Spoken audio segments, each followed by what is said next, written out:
Today is Friday, January 8th, 2021. Coming up on Roland Martin Unfiltered, broadcasting live from Atlanta.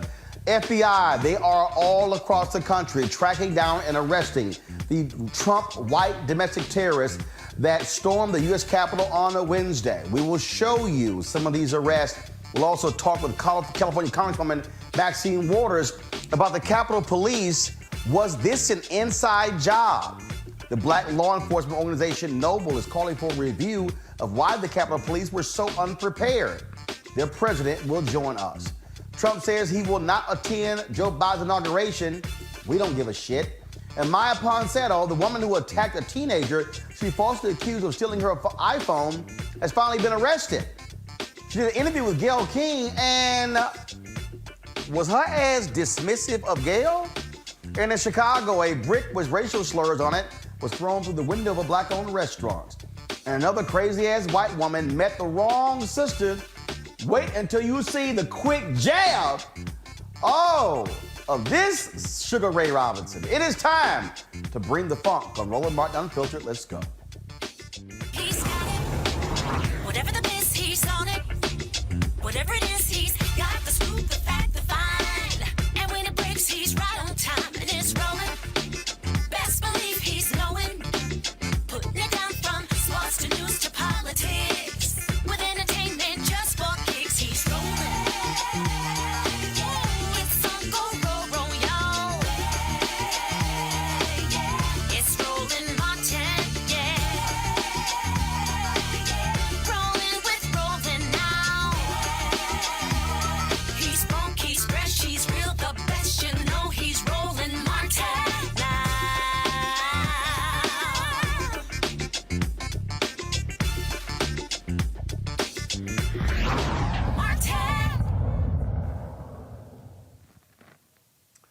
The FBI, they are fanning out across America, tracking down the white domestic terrorists who supported Donald Trump, who stormed the U.S. Capitol on Wednesday. Folks are demanding massive accountability, not just for the terrorists, but also for their leader, Donald Trump. Here is, let's show one of the videos, folks, of the West Virginia delegate recently elected, who was arrested today in West Virginia by the FBI.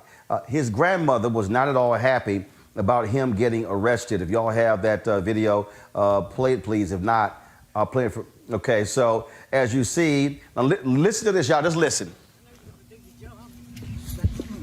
That's my grandbaby's in there. Anything you want to say on his behalf?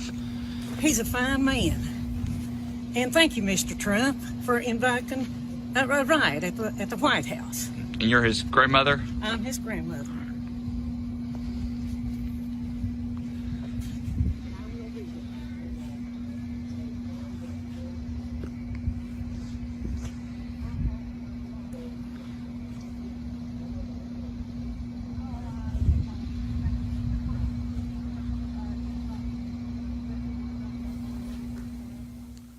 That is West Virginia State Delegate Derek Evans. He's been arrested by the FBI. Also, remember the guy who was sitting on the desk of Speaker Nancy Pelosi taking photos? The cops have also arrested him. The FBI, they are tracking down people all across this country.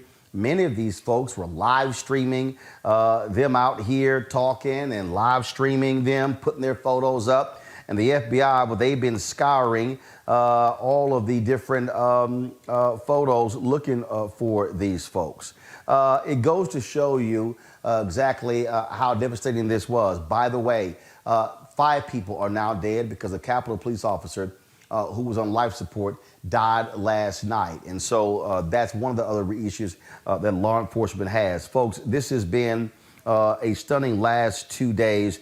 In a moment, we're going to talk with Congresswoman Maxine Waters. Y'all let me know when she's on the line, please. Because what we are dealing with here, folks, we are dealing with one of the most serious situations that we have seen in this nation in recent years. I need everybody who's watching me right now to understand, this is not the end. Listen to me clearly. This is not the end. This will not be the last time we see this happen. What Donald Trump and the Republican Party has done is they have weaponized hate. They have weaponized evil. And then you take the conservative media. You take the conservative media and you take what they do. And you take how, for them, this is about patriotism and democracy. No, it's not. What this is about is they cannot handle black people and Latino people and Asian people, Native American people, non-white folks voting in this country. See, we have been, not on this show, not my guests, not my panelists, but mainstream media in white America has been playing footsie, playing games over the past several years. They have written pieces where they've said that this is no big deal, y'all are making a big deal out of this. Oh no, Trump didn't mean that with his tweets. Now we know he meant every single thing. And there's some troubling issues here. There's some troubling issues that we want to talk about. Today, on the Joe Madison Show on Sirius XM Radio, Congressman Jim Clyburn was on. And here we go to my iPad. This is what the congressman said today. Something else was going on here, Joe. My office, if you don't know where it is, you ain't going to find it by accident. Folks, just so you know, I've been to Congressman Clyburn's office, and let me tell you, it was difficult getting to his office, and he's 100% right. You're not going to find his office by accident. He said, the one place where my name is on the door, that office is right on Statuary Hall. They didn't touch that door, but they went into that other place where I do most of my work. They showed up there harassing my staff. How did they know to go there? How come they didn't go where my name was? They went where you won't find my name. But they found where I was supposed to be. So something else was going on untoward here. Folks, this is Congressman Jim Clyburn clearly implying that this was an inside job. This is Congressman Jim Clyburn clearly implying that there were people who worked on the inside of Capitol Hill who likely were police who were directing people where to go. Folks, I need you to understand, I have been to that office he's talking about. It is not an easy office to find. You wouldn't just automatically go to that particular office. Those folks were directed to that office. I'm going to show you this clip right here. I want you to listen to what the Capitol Hill police officer says, and I think he's black. He says you can disagree with it, they respect it. Listen to this. Listen. Come on. You can disagree with it, but respect it. Come on. I want y'all to count here. I want you to count the number of cops standing here holding the door open. 4 of them. 4 of them. Come back to me. Joining us right now is California Congresswoman Maxine Waters. Congresswoman Waters, what I just read from Congressman Jim Clyburn, he is clearly implying this was an inside job. We have seen numerous videos, Congresswoman, of Capitol Hill police officers waving people in. This video right here of 4 cops just standing there and just letting folks just trace on through the U.S. Capitol. There are some people who are calling for the Capitol Police to be dissolved and for the Secret Service to take over this police force, a police force numbering more than 1,700 with a budget that exceeds $500 million. Your thoughts? Well, let me just say it is obvious that we've got to have a deep investigation, and we've got to really find out what was happening with the Capitol Police force. We've got to understand why they would stand, as you just showed in that video, and allow people to just pass through. We've got to understand why they were not equipped with, helmets in some instances and the kind of protection to be able to deal with this kind of invasion. We've got to understand why the police chief assured us that he had everything under control. And I want to just unveil this for you. I spoke about the need to be sure that we were going to have security because of whom I thought was coming. And we already knew the Proud Boys were in town. And I was expecting that the Oath Keepers, the KKK, the QAnon, all of them were going to be here. And so I opened up that discussion in our caucus. I was told that they would have the Capitol Police call me, and he did. That is the chief of police of the Capitol Police. And so he did call me, and I spent 1 hour with him, and I asked him every question about security that I could possibly ask. The first thing I said to them is, don't allow those protesters, those mobsters to come onto the plaza. Don't allow them to occupy the plaza. That's very important. He said, don't worry, it will be barricaded. They will not be able to get onto the plaza. The second thing I asked him about was, would they allow them on the grassy area right adjacent to the plaza? He said, yes, that is considered a place where so-called protesters can request to be, and it is a place that we will allow them to protest. I said, well, what if there's an opposing group and they have a confrontation there? He said, well, we're going to have police stationed there, and they will intervene. They will not allow anything to happen, a confrontation to take place. I asked him if they would basically create safety at the intersection, right at the top of, the Capitol area there, the street that's right in front of the Longworth building and the Cannon building and the Rayburn House office building. He said, no, they could not block that off, that had to be open for traffic, and that they, would have a right to be there, recognizing their First Amendment rights. I asked him, what about guns? I said, you're going to have a lot of these people coming from gun carry states, and they're going to bring those guns with them. What are you going to do about that? He said, well, if a gun is displayed, we will arrest. I was thinking to myself, if it's displayed, is they ready to do something with it? Otherwise, it's going to be concealed. I wasn't really comfortable with that, but that was his response. I also asked him, were they going to put officers on top of the buildings? And to tell you the truth, Roland, I was thinking about the assassination of both John Kennedy and Martin Luther King, how they were assassinated from buildings, confronting not only the parade where John Kennedy was, but the motel where Martin Luther King was, and that those buildings were high up, and that, we know that people who are involved in this kind of criminal activity might do sniping from, the windows or the roofs, etc. He said, don't worry about that. They cannot get on top of the building.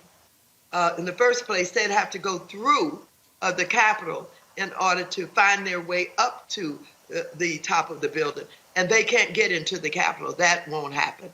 I asked him if he knew the names of the groups that were coming. I asked him about the KKK. I asked him about QAnon. I asked them about the KKK and also the Oath Keepers and the Proud Boys, who I reminded him that the Proud Boys were in town already and had been here for a number of days.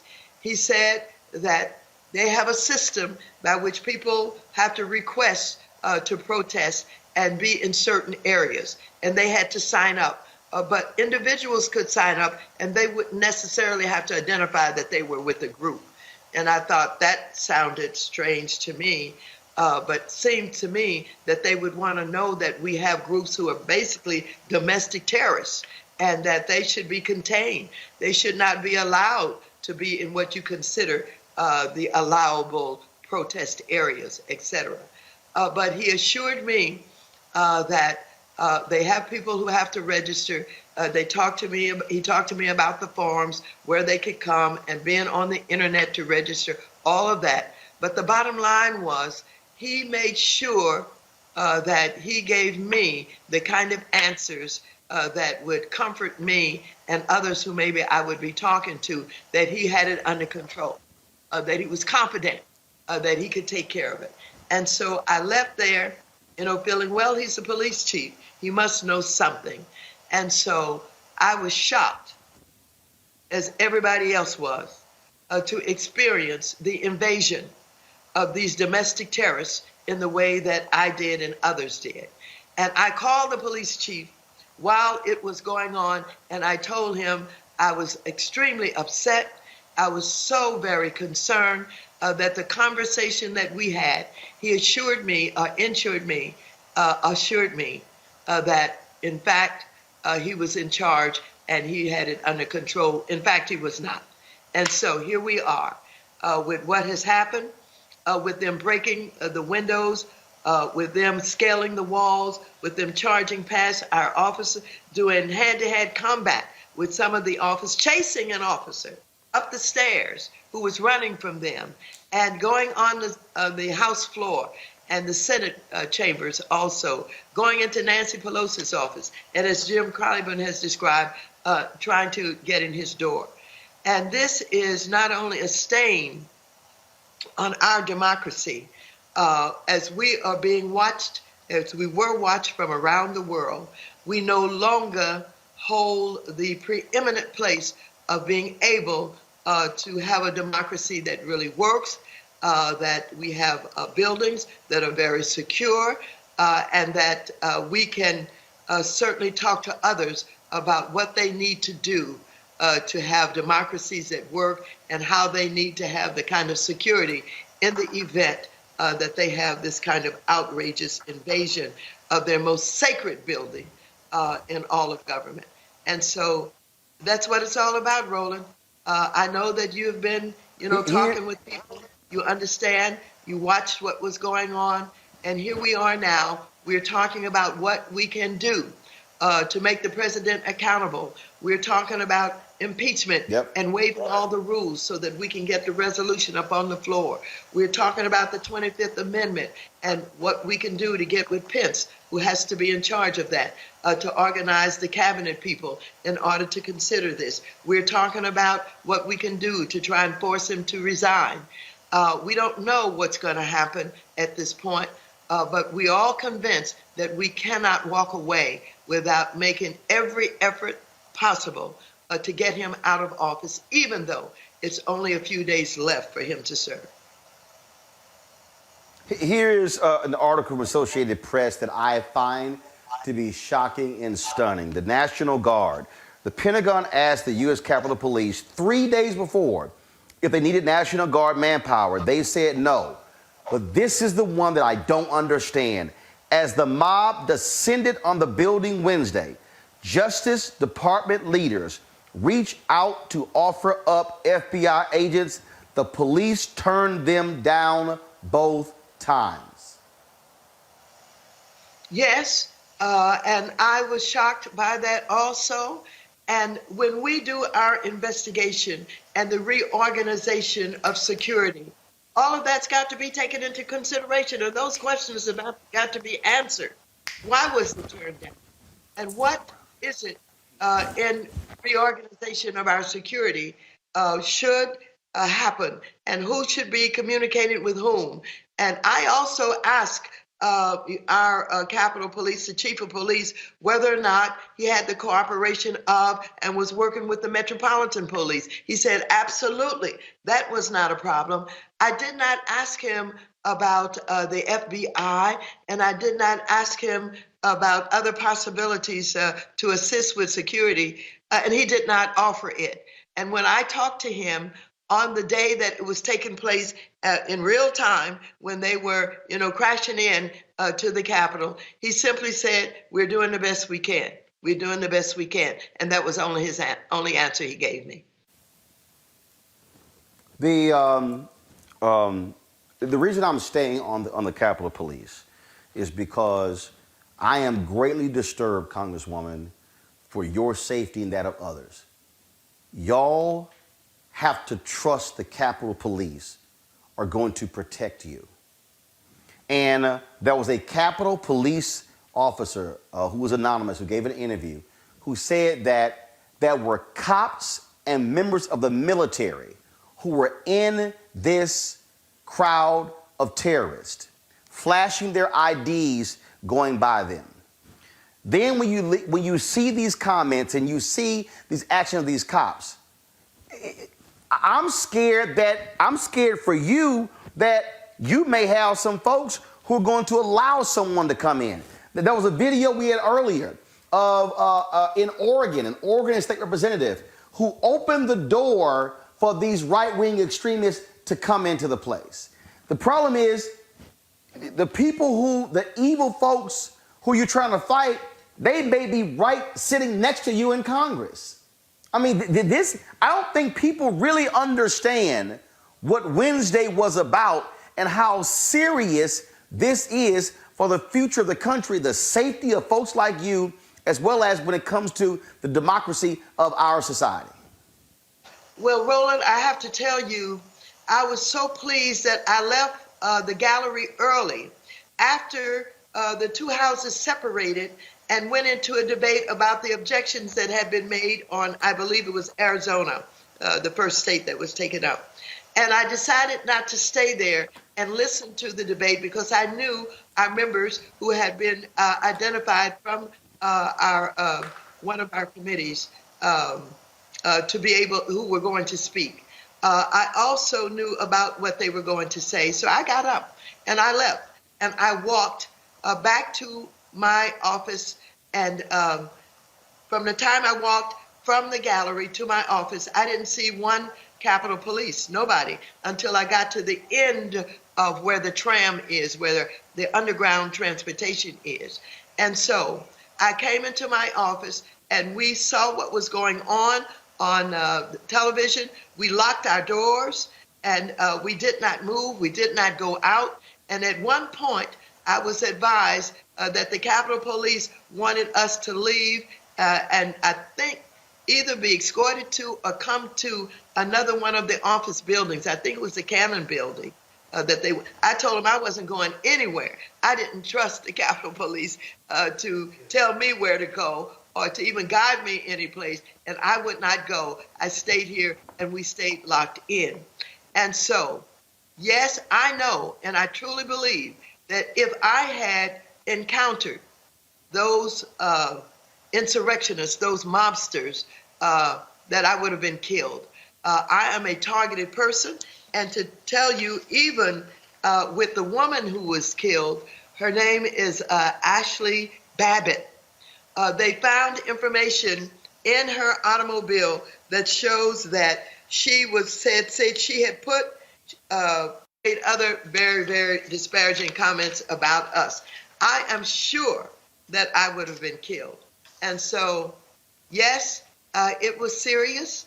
I think that the fact that we ended up with no security and that, the Capitol security was all breached, that we're lucky that not more people lost their lives at this point.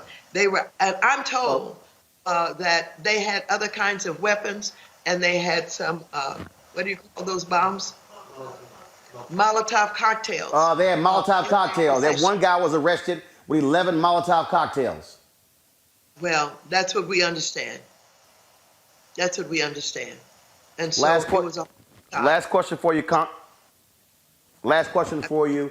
There are some people are saying Article 25, that's going to Amendment 25, but it's idea of impeachment. The reason I need people to understand why this is important, because all it takes is 3 or 4 Republicans to flip. Folks are that upset. If Donald Trump is impeached and convicted, he can't run for president again. That's true. He cannot run for president if he is impeached. That is true. Well, that's why I think people need to understand that even though it's 13 days, it should happen. I really hope the House moves forward because I believe that every Republican congresswoman needs to be put on notice. These Republicans have to make a decision. Are you going to stand with the America and democracy, or you are going to stand with an insurrectionist and somebody who led a coup d'etat? That, to me, is the only choice here. Clearly, Josh Hawley and Ted Cruz and Kennedy and the 5 others, Marsha Blackburn, the others, they made a decision. But every Republican, and I said every 70-part member of the 74 million who voted for Donald Trump, has to be put on notice. That's why all these people who stormed the Capitol, some of them are getting fired. I hope they all lose their jobs. I hope they all get arrested. They get long jail terms because these people want to overthrow this country. And Congresswoman, they're pissed off because black people voted. Because black people in Atlanta, in Detroit, and Milwaukee, and Philadelphia voted. And that's really who they're mad with. They're pissed that black people have the audacity to decide this election. Absolutely. I think well said. And don't forget, they put up a structure with a noose hanging from it. And that is the symbol of what the lynching of black people is all about. And that's what I consider was a message to black people on the Capitol's plaza, that I think it was on the plaza, that we could be hanged by them. Just some breaking news here. Twitter has permanently banned Donald Trump. Again? Permanently? No. He is permanently banned. Donald Trump will not be able to have a Twitter account again. Wow, now I'm talking about. And that's what I meant when I said to somebody who keeps talking to me about how we're going to come together, how is Biden going to put us together, and how we're going to make this thing right, and I told him, look, here's what I understand. I understand what racism is all about. And I understand what systemic racism is and why at every juncture we are at a disadvantage. I understand that thoroughly. And I also said to them, it is really up to white people to determine whether or not they are going to change their ways, whether or not they're going to use their power and influence to change things. White people sitting in important positions, in important institutions. It is up to white people to determine whether or not they are ready and they're willing and that they have the responsibility to help change what is going on in America. The responsibility lies with them. We fight, we struggle, we sacrifice, and we die, fighting for justice, freedom, and equality. Our ancestors have done it. It's going all the way up through today, where we have young people who are dying at the hands of police, who target young black men in particular, who are unarmed and shoot, people lying in their beds like they did Miss Taylor. And so it's up to white people to get started. We're trying to change America. I agree. Congresswoman Maxine Waters, it's always great to have you on the show. Keep leading, and we're going to keep following. Thank you very much. Thank you very much. My panel, Michael Imhotep, hosts the African History Network show. Amisha Cross, political analyst and Democratic strategist. Michael Brown, former vice chair, DNC Finance Committee. Michael, yes. You heard what the Congresswoman said. I'm telling you, Michael, I am very, very concerned about Capitol Police. When I see another video of these cops saying, oh, you can disagree with it, but respect it, stuff along those lines. When you see them opening the doors, when you see them waving these people in, look, it has to be scary, Michael, to think that if you're a person like Congresswoman Maxine Waters, these are the folks who are supposed to protect you. In essence, you pretty much have a Fred Hampton informant standing right next to you. Yeah, it's like in some of these police shootings where, thank goodness there's videotape, because otherwise it would just be somebody's word against somebody's word. And to watch, obviously we've all seen so much footage over the last couple days, But I have not seen the footage you just showed about the when the officers were holding the door and kind of basically escorting them in that hallway where the stairwell was. What can you say? I mean, it's clear as day. Can you imagine Black Lives Matter folks being escorted into the Capitol during a protest march? Obviously, we all know that would never have occurred. They'd have been hit with rubber bullets, if not real bullets. So it's just, it's unfortunate. It's clearly so fortunate that the new administration's coming in to have obviously an investigation about what happened. Clearly, Congresswoman Waters and Speaker Pelosi and Congressman Clyburn are all very concerned about the Capitol Police and their behavior during this endeavor. So I guess we'll have to wait to see what happens. By the way, I love your fireside chat. It looks very nice that you had the little fire behind you. Well, we figured we're here in Atlanta with this Airbnb. We got us a different little look. I might have to bring the fireplace back to the studio in D.C. So we'll see. I must say, Amisha, here we go to my iPad. I really love the look of this. Donald J. Trump, account suspended. And think about it. All it took was a siege on the Capitol. It's really frustrating that it took this long, to be honest. And I know that Donald Trump had weaponized social media. He used social media, specifically Twitter, to send out these messages to his supporters, the MAGA crowd, to incite violence, not only during what we just saw in that raid on the Capitol, but also on state legislatures, specifically against COVID regulations, against mail-in balloting. We saw it time and time again where he has incited people to go and cause chaos and mayhem across the country. And I think that Twitter definitely made the right decision. And to Maxine Waters' point and yours as well, Roland, earlier, the Capitol Police have a lot to answer to. We've seen pictures of them taking selfies with some of these crazed mobsters. We've seen them using water to get any types of gas or anything out of their eyes. We've seen them basically coddle these folks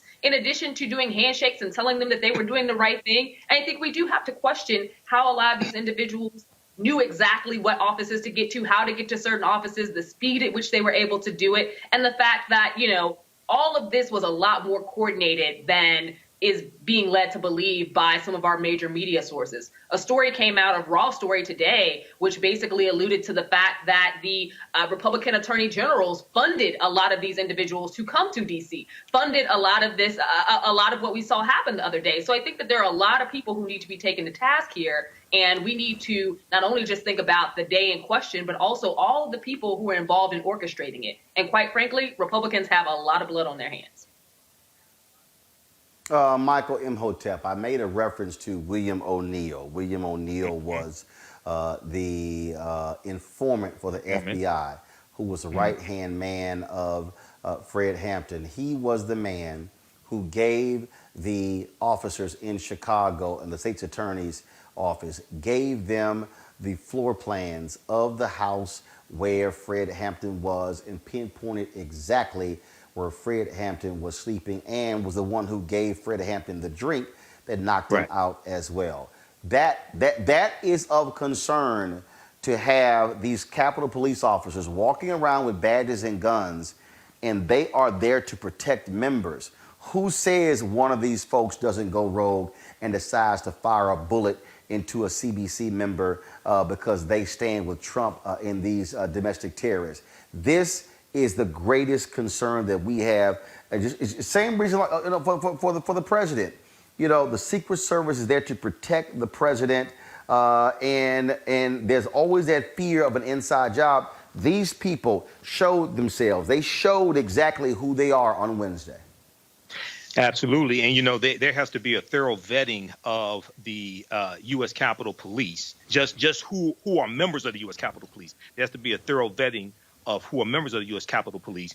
But if we go back for a minute to the article that you referenced from Associated Press, I talked about that article on my show last night. Capitol Police rejected offers of federal help to quell mob.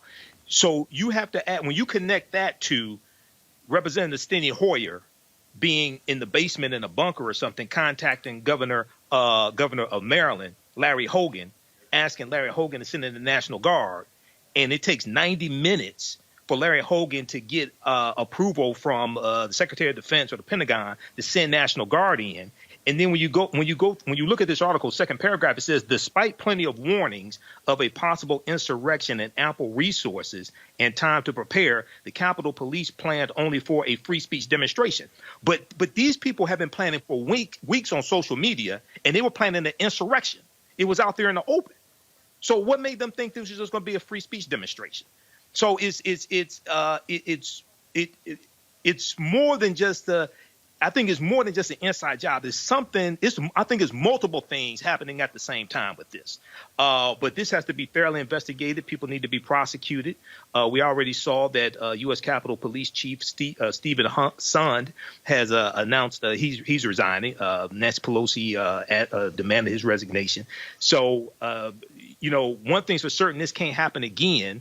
And what's very interesting, brother, is the next day they had new barricades up, more personnel, more presence, military presence, things like that. Well, why didn't you have that 24 hours before? Because there was ample warning for weeks that this was going to take place. This is, folks, something that is significant in terms of what's going on here. And I want people I need everybody to understand this here. What we're dealing with here is a national crisis. Mm-hmm. What we're dealing with here, Amisha, is a major national security concern. To listen to one of these Capitol Hill police officers say that there were law enforcement officers and members of the military flashing their IDs. We know for a fact that they have been white supremacists right now on police forces, in the military. We know the military has been fighting white supremacists, removing them from the military ranks, dishonorable discharging them for their actions. What we have to understand, this is why black folks were so critical of allowing a Stephen Miller, a white supremacist, into the White House, because then they are impacting policy. And as we move forward, I think people really need to understand what is at stake. I keep telling folk, I don't care. This is not the last time there's going to be an attack on democracy in America. I need people to understand what the Republican Party has done and what Donald Trump will put a flamethrower to everything in this society. That's why black people knew he was evil. That's why we knew how despicable he was. And black people warned America, and America, namely white America, did not listen, Amisha. No, you're absolutely correct, Roland. The flag was waved by black people from jump, from the start of President Trump issuing the birther movement and spreading lies there. Black people always knew what the capabilities were should the Republican Party become weaponized. And we saw that through social media. We saw it through conspiracy theories. We saw it through right-wing media that was carrying those conspiracy theories. And at the end of the day, a great deal of credit should go to black media and voices like yours who said from day one that this was going to lead to violence, that this was going to lead to chaos, that this was going to lead to a destruction of our democracy. Because that was his goal to begin with. Let's not forget that this was scheduled literally not only on January 6th, but the other big part of this was that every single state that he really put his weight behind in challenging the vote results were states where Biden won because of the black vote specifically. This was an attack on black voter access. This was an attack on the needs and the wants of the black community. This was an attack on black people. And I think that we have to fully recognize the fact that, and even in some of the mainstream media I'm hearing today, there are these pushes and this quasi-understanding that they want us to have of a kumbaya moment that we need to come together on right now, and an understanding that, some of these people, they aren't all bad. They aren't all mob crazies. These are people who feel like they've been left out of society. I'm sorry, that's BS. These are people who plan to come here to cause chaos and mayhem. These are people who've been planning for weeks. These are people who came to DC with IED bombs, ready to act a dang fool. These are people who were intent on harming individuals simply because they wanted to take away the duly elected new president-elect Joe Biden, but moreover, because they wanted to diminish the role of the black vote. This is no different than when we saw white people act crazy about black folks voting in the 60s. This is no different than when they did it in the Jim Crow era. This is no different than when they did it post-slavery. This is in Reconstruction. This is what they have always done. When they feel as though black people are getting power, they will clown every time to take it back. And that is where we are. Folks, again, so many things are happening. I said the FBI, they're fanning across the country, arresting various people. They're also looking for a man who they captured on videotape planting 2 devices that were bombs outside of the DNC and the RNC. And so, again, this is how crazy this thing has gotten, Michael. And the thing here is this here. Because a law enforcement officer died, these people are going to be facing serious charges. There are some of them who are now whining and crying because they're getting fired from their jobs for their participation. All those things are happening. But again, that officer dying is critical because that is going to take the charges in a whole different direction. Which Michael you referring? Which Michael, Roland? I'm sorry. I'm the Omega. I'll go to the Sigma in a minute. You know, what's a little frustrating about the whole, and I'm glad the FBI is swarming the country to find the folks that need to be found and arresting them. But the frustrating thing is they had them. They had them at the Capitol already. I don't know why they weren't cuffed then. I know some were. I think it was somewhere in the neighborhood of somewhere like the mid-50s, maybe 53, 54 folks were arrested. Black Lives Matter protesters was like, what was it, 750 arrested. So I don't know why they weren't arrested then, which goes to the whole, I guess the term using potential inside job and letting folks just go back home, letting them leave the scene, letting them leave the site. And that's what's so frustrating about kind of what occurred and what didn't occur with law enforcement, especially when you had them already inside the Capitol. Clearly, you already have them, and you have the evidence that they were inside the Capitol. You cuff them up, you put them in a certain area when they come outside to be processed. They chose not to do that. They chose to let them walk out and go on about their business. So that part is also frustrating and also has to be investigated why they were able to leave. Michael Imhotep, what we are witnessing here, we are witnessing an existential threat. And I'm telling you right now, if 10,000 Muslims had stormed the U.S. Capitol, right, man, that would be Muslim concentration camps in America right now. Yeah, brother, it would probably only take 10 Muslims to storm the Capitol before something like that happened with Donald Trump in office. I mean, this is the same guy. This is the same guy who wanted the Muslim ban. Okay, but this whole thing is like really, really crazy. And you look at so there's been a lot of comparisons between Black Lives Matter activists were treated this past summer, especially in Washington Square, where federal agents were used to clear the square so Donald Trump could go across the street to the church and take a photo out with an upside down Bible.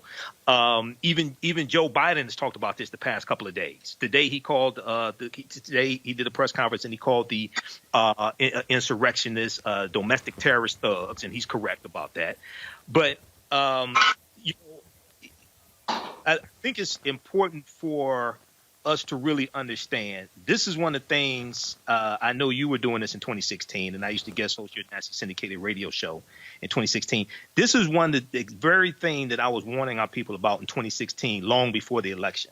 And I said Donald Trump had to be stopped because I'm looking at what's coming. I'm looking at the rhetoric that Donald Trump was spewing in 2016 before the election. I'm looking at who's following him.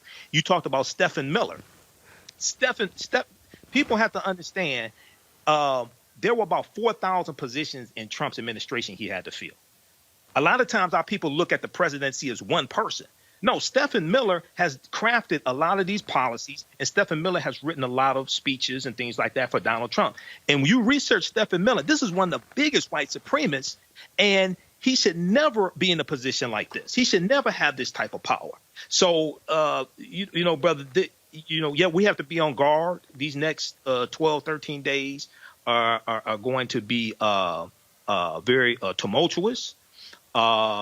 And the 25th Amendment, I don't think is going to take place. You had two cowards, Elaine Chao and Betsy DeVos, resign from the cabinet. You needed them to implement the 25th Amendment. We hear that articles of impeachment are going to be introduced on Monday, but that's going to take some time. So, brother, we have to be vigilant and stay on guard. Folks, the National Organization of Black Law Enforcement Executives, they are calling for a full-scale review of security protocols at the U.S. Capitol. Noble is questioning how the Capitol Police could have been so ill-prepared for Wednesday's insurrection. Joining us now is Linda Williams. She is the president of the National Organization of Black Law Enforcement Executives. Glad to have you back on the show, President Williams. When you witnessed what took place on Wednesday, surely the law enforcement side of you had to be yelling at the TV going, what the hell are y'all doing? And where are the reinforcements? Thank you, first of all, Roland, for having me. Good to see you again. It was a tragedy. The U.S. Capitol and all the law enforcement element in Washington, D.C., they are well-versed on security protocol and all the resources that are needed to implement a safe environment. There was a lack or discredit of intelligence that was not even recognized or that they decided not to act upon, because this is a well-oiled machine. The United States Capitol is a people's place, so they're used to these mass collection of people. So it was a travesty in so many levels, and even as we're trying to go back and look at it again, there will be a time to assess the blame, but now we need to look at it from a different lens of where did we come short and what was the assessment to not prepare accordingly. What about, I read earlier, I read a comment from Congressman Jim Clyburn, who said that his hidden office was discovered. They didn't touch the office with his name on it. He implied it's an inside job. That has to be extremely scary, to think that the people who are supposed to be protecting members of Congress could very well have been aiding and abetting those who stormed the Capitol. And that's why it has to be a thorough after-action report. Just like how we saw that some of those officers were pacifying or placating that mob. As federal employees, we are apolitical, and there's a standard and a professional aptitude that one takes. And so, again, a thorough after-action report. It was a travesty on so many levels that they need to go back and look at it step by step, because it's not a lack of preparation that they didn't know how to do it, didn't know what to do. We know every 4 years there's an inauguration, and it's a well-oiled machine with law enforcement from all over the nation to converge in for a safe environment. So again, we have to go back right now, not to assess blame, but again, go back and walk backwards to see where that lapse in decision making was made.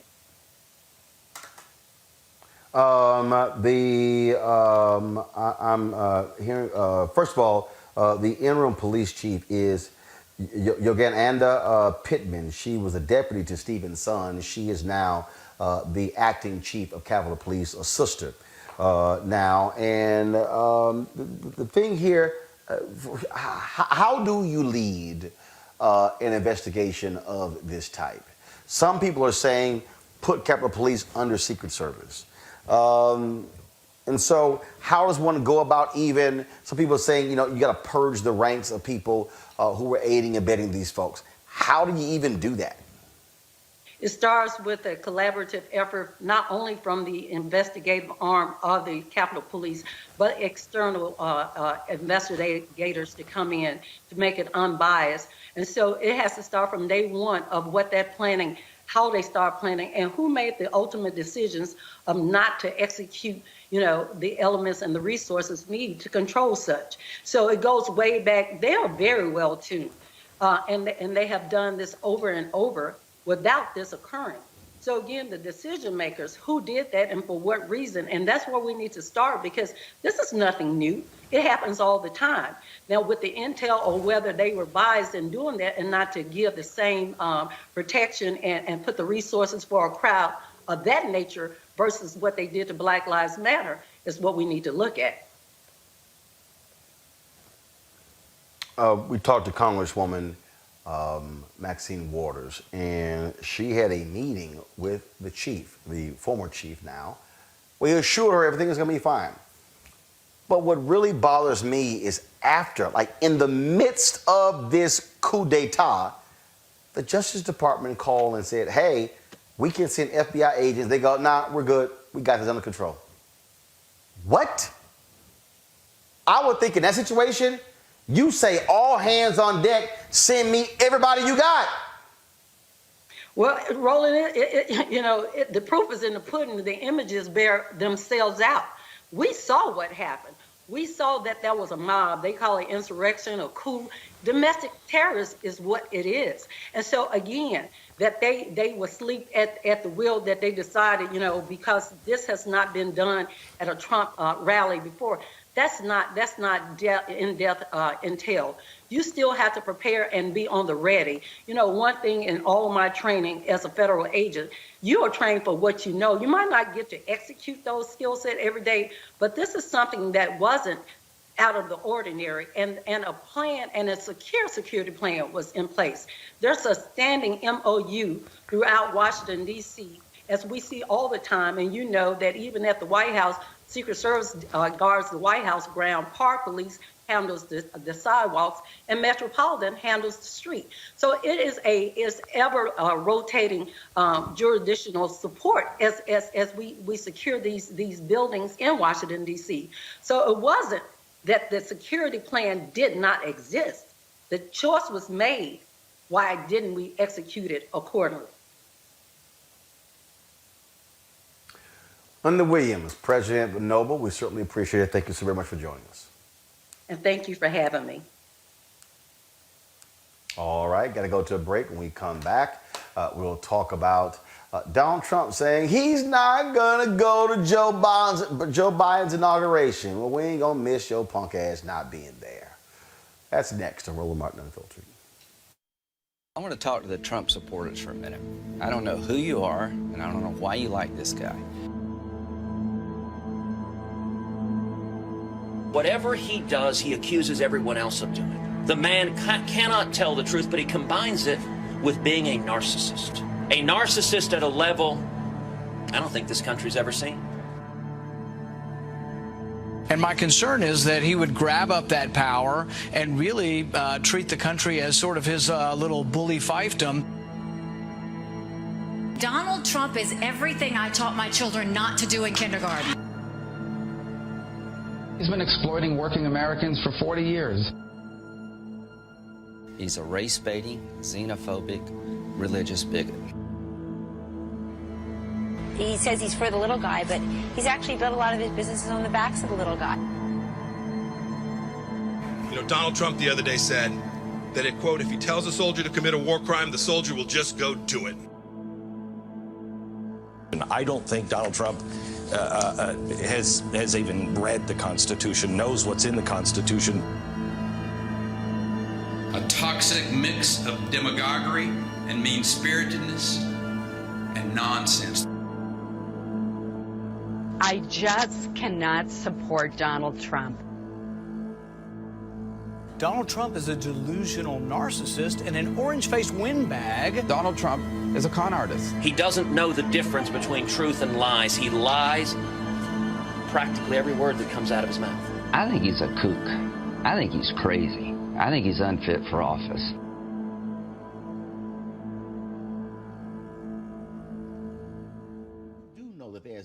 piece of your life that government in some way does not involve? I mean, I crack up with these conservatives who talk about down to your name. Everything. Down to your name. Everything. I mean, just if you actually sat down and said, okay, what part of my life? Let me try to find something in my life that government in does not have a part of.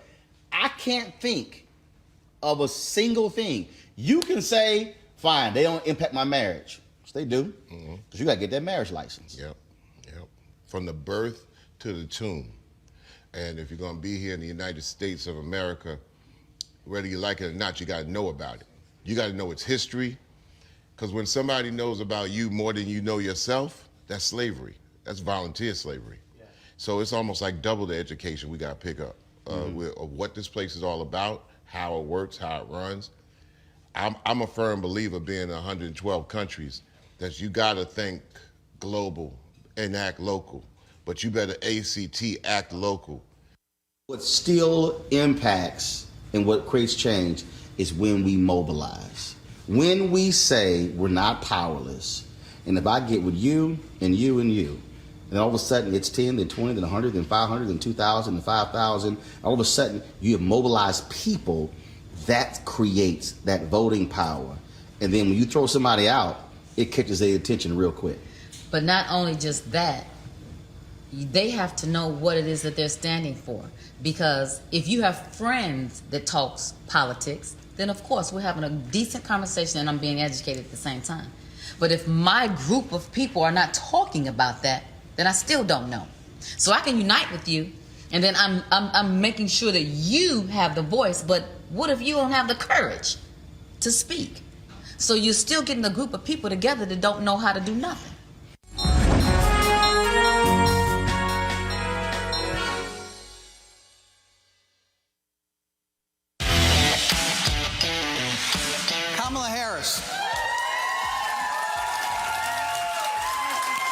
We must honor the work, understanding also that it has been, especially these last couple of years, full on under attack. It is organized labor. It is the leaders who are here and are watching who every day fight for working people in America. I'm in full support of those child care workers organizing to receive the benefits and the pay they deserve. We need to allow workers to unite. I will work against those right-to-work laws. And so I stand here in solidarity and in support of all the work that you do every day.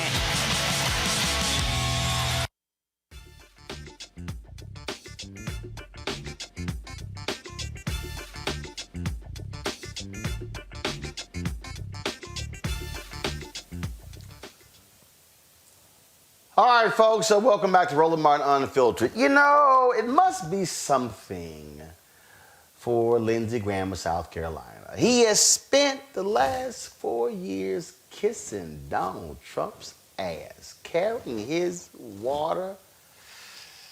But you know, Lindsey Graham did not go along with the electors. He did not go along with blocking them. And so when Lindsey was at the DCA airport, the Washington National Airport today, this is what happened.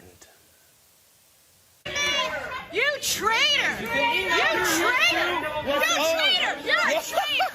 Lindsey Graham, you are a traitor to the country! You know it was rigged! You know it was rigged! You know it was rigged! You garbage human being! It's gonna be like this forever, wherever you go for the rest of your life! Audit the vote! Audit the vote! Audit the vote! Audit the vote! Piece of shit! Audit our vote! Audit our vote! Audit our vote! Audit our vote! Audit our vote! Audit our vote! Audit our vote! Audit our vote! Hey, you better sell your soul out! You son of a bitch! You better enjoy Gimbo! Fucking asshole! You don't represent us! Piece of shit! You don't represent us anymore! Well, Michael Brown, How do you like me now, Lindsey Graham? All that ass kissing, and they hate your guts.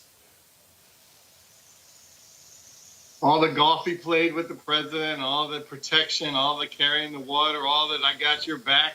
Remember, this is all after the 2016 primary when he was talking about Trump like a dog, and then, of course, Trump won. Then he became his best friend, his golf buddy, and then he stood up for the Constitution in the end, and he gets attacked in National Airport.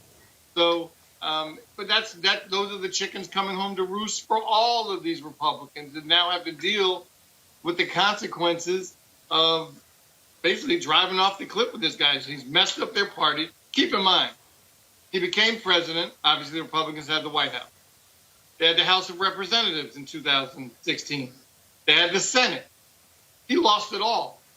So all of this great, wannabe great, all this wonderful about that he considered himself a great president, he lost all the gains that they made as a Republican Party. And now I don't even know if folks know what the Republican Party even stands for anymore. So you're right. How do you like me now? It's frankly, it's kind of fun to watch as a Democrat, to watch them be in pain, trying to figure out how to answer these kinds of questions, what kind of votes they now have to take if this impeachment vote comes up. Because I'm with Michael. I forget the 25th Amendment. None of them have enough courage on the cabinet to do it. That includes the vice president. So you can forget that.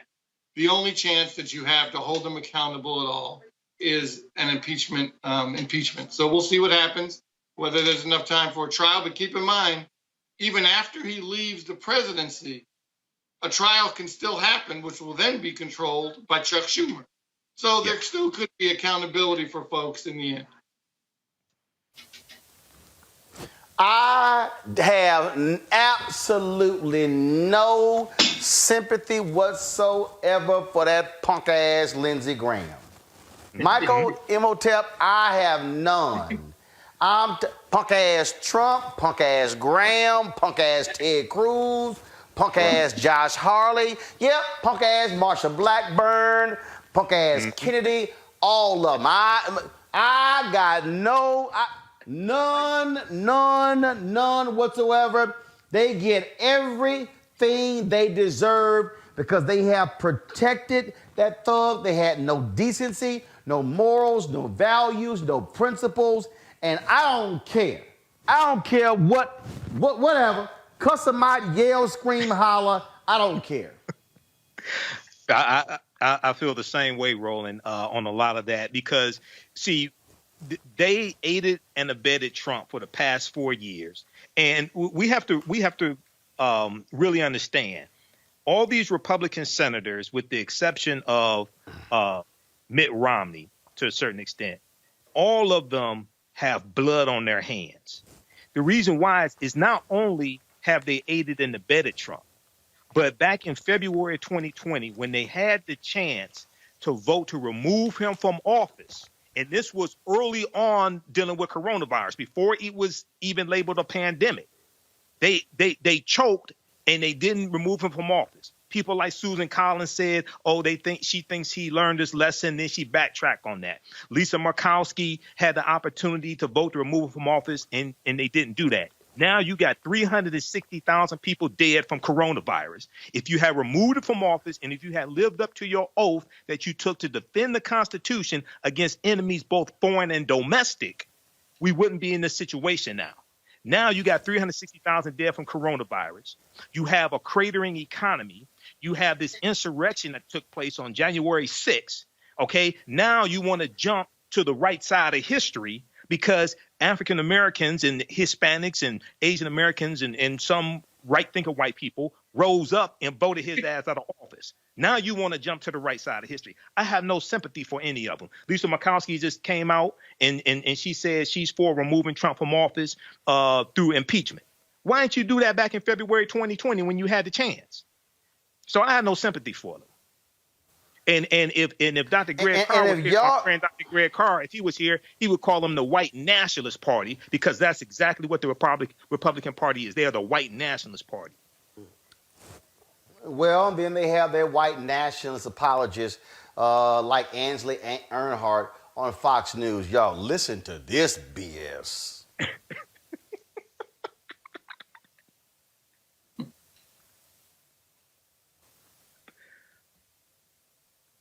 All right, we're having an issue here. Give me 1 second. I'm rolling this from Twitter, so it's acting up on me. But y'all, this is just it's too much to even play this here. Let me see if I can reset this here in a play. It's not playing right now. Amisha, what's happening here is you got your conservative media. They are doing everything they can, oh my goodness, to offer excuses for Donald Trump. And oh, his people, they're so hurt. They're so bothered. I mean, what do? They don't know where we're going, the future of America. I mean, they are just, and I'm telling you, part of the problem here is conservative media.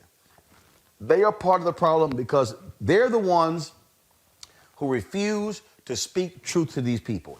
They feed them lies. They feed them BS. They feed this stuff. And what happens is you got people who live in these places where it's where it's 8 and 10 conservative talk show hosts, and it's 24/7. They're watching Fox, and then, ooh, Fox not crazy enough. Let's go to Newsmax. Newsmax not crazy enough. Let's go to OAN. I mean, these people make the John Birch Society look like the Tri-Delts. I mean, that's how crazy we are. And I keep telling people, these unhinged white folk are not going anywhere because they cannot handle the browning of America, and it's going to get worse. Prepare for it. No, you're correct. Once more, between Fox, OAN, Newsmax, they became an echo chamber for the Trump conspiracy lies.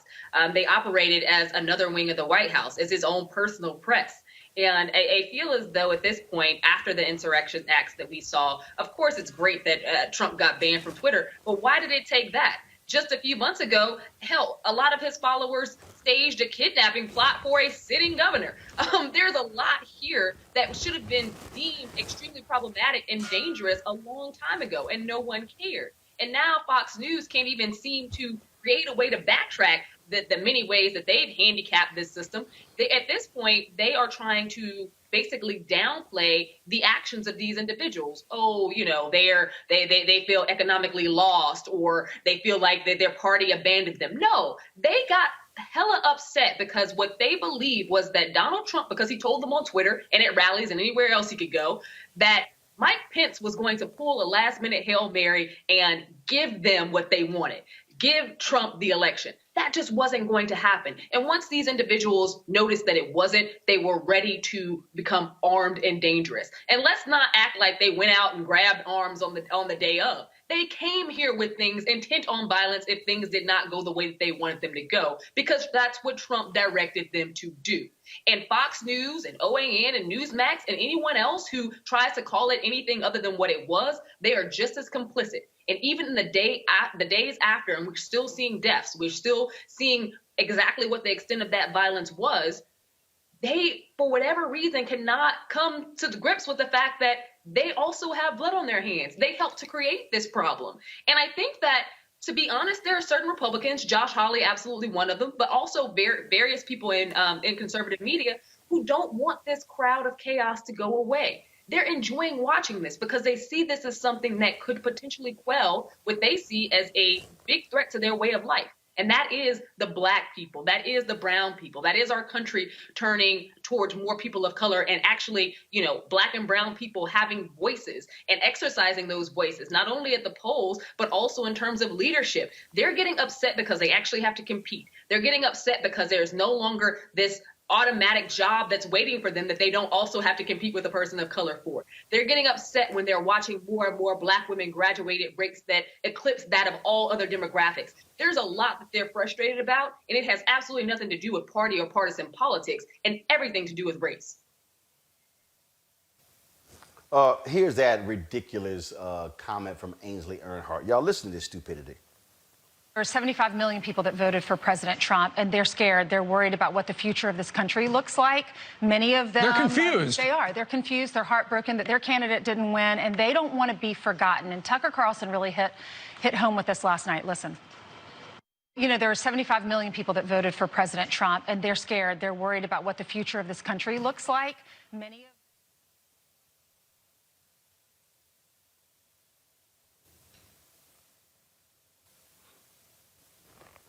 Michael, they're scared. Michael Powell, they're scared.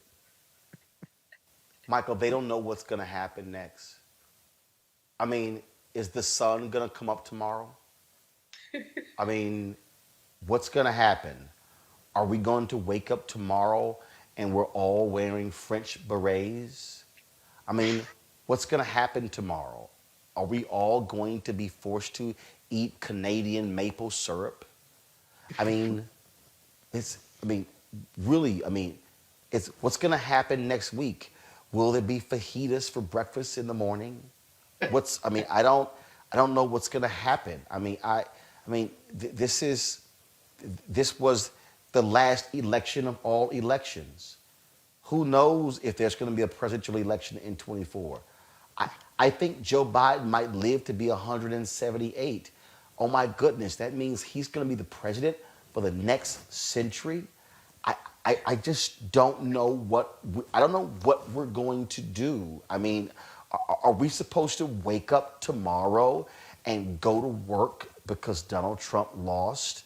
I just don't know what we're going to do with ourselves, because our hero, our standard bearer, our North Star, he's fallen. What do? Follow the fucking directions. If you've fallen, get up.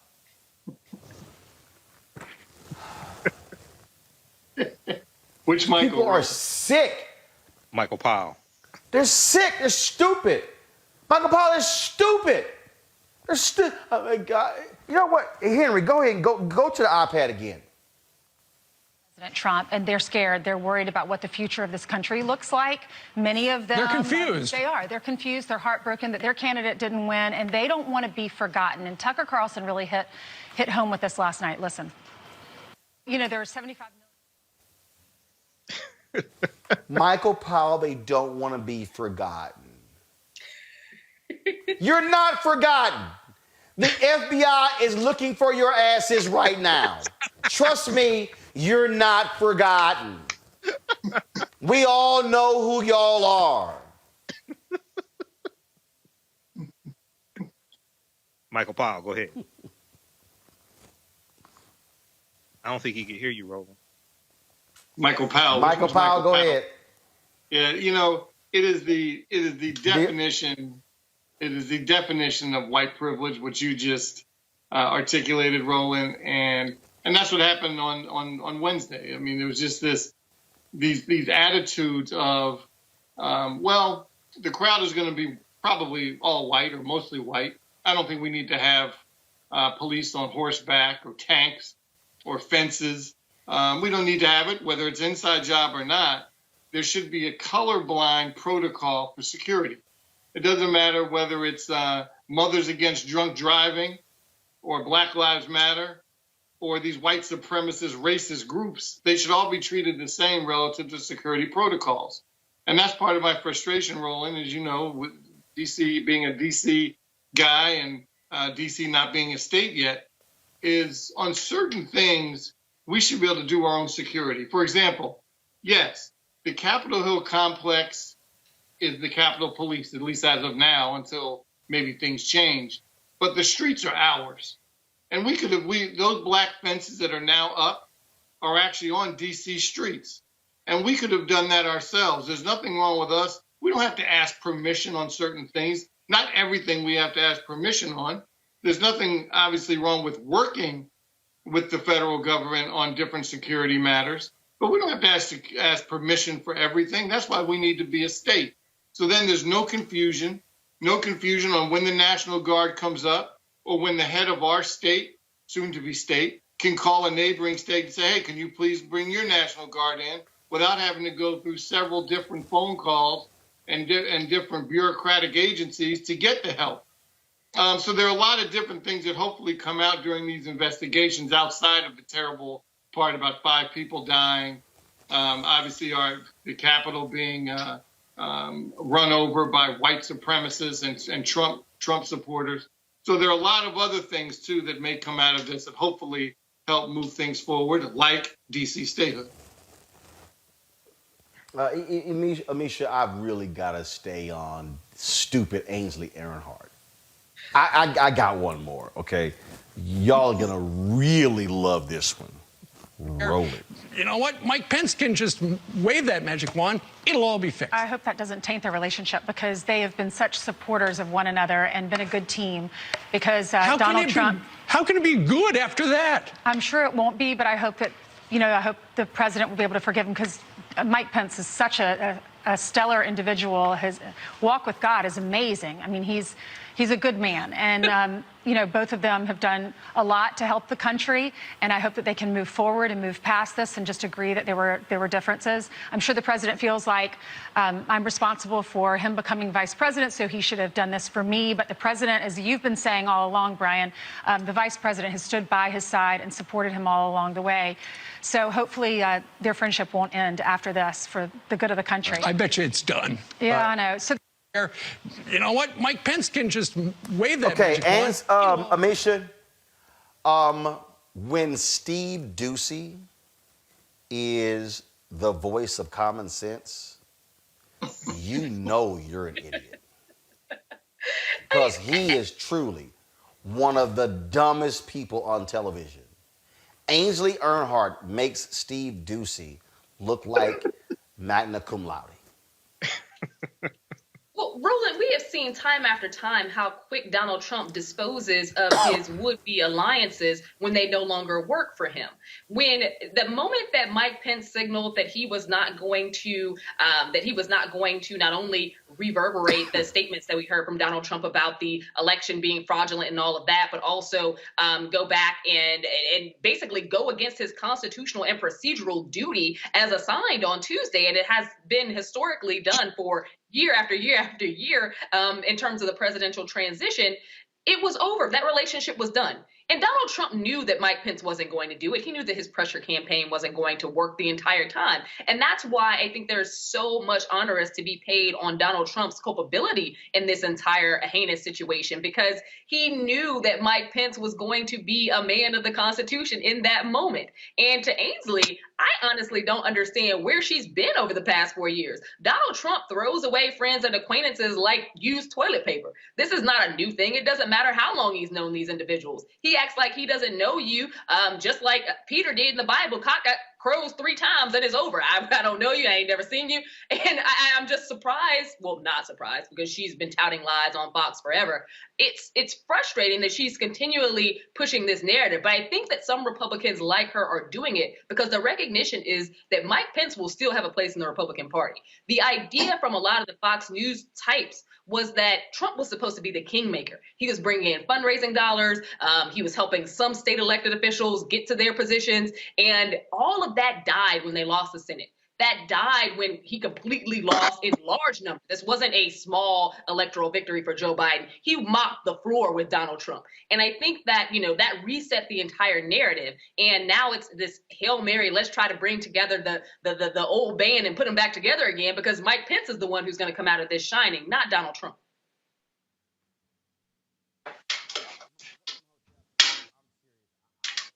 Absolutely, positively enjoying the complete meltdown of the folks at Fox News. In fact, I'm looking for clips of crazy-ass Lou Dobbs. If you want to see somebody who's even dumber than Ainsley Earnhardt, that's Greg Gutfeld. First of all, I don't understand why this fool is even on a news show, okay? I think he's a comedian. I think he's a faux comedian. He's not funny, just saying.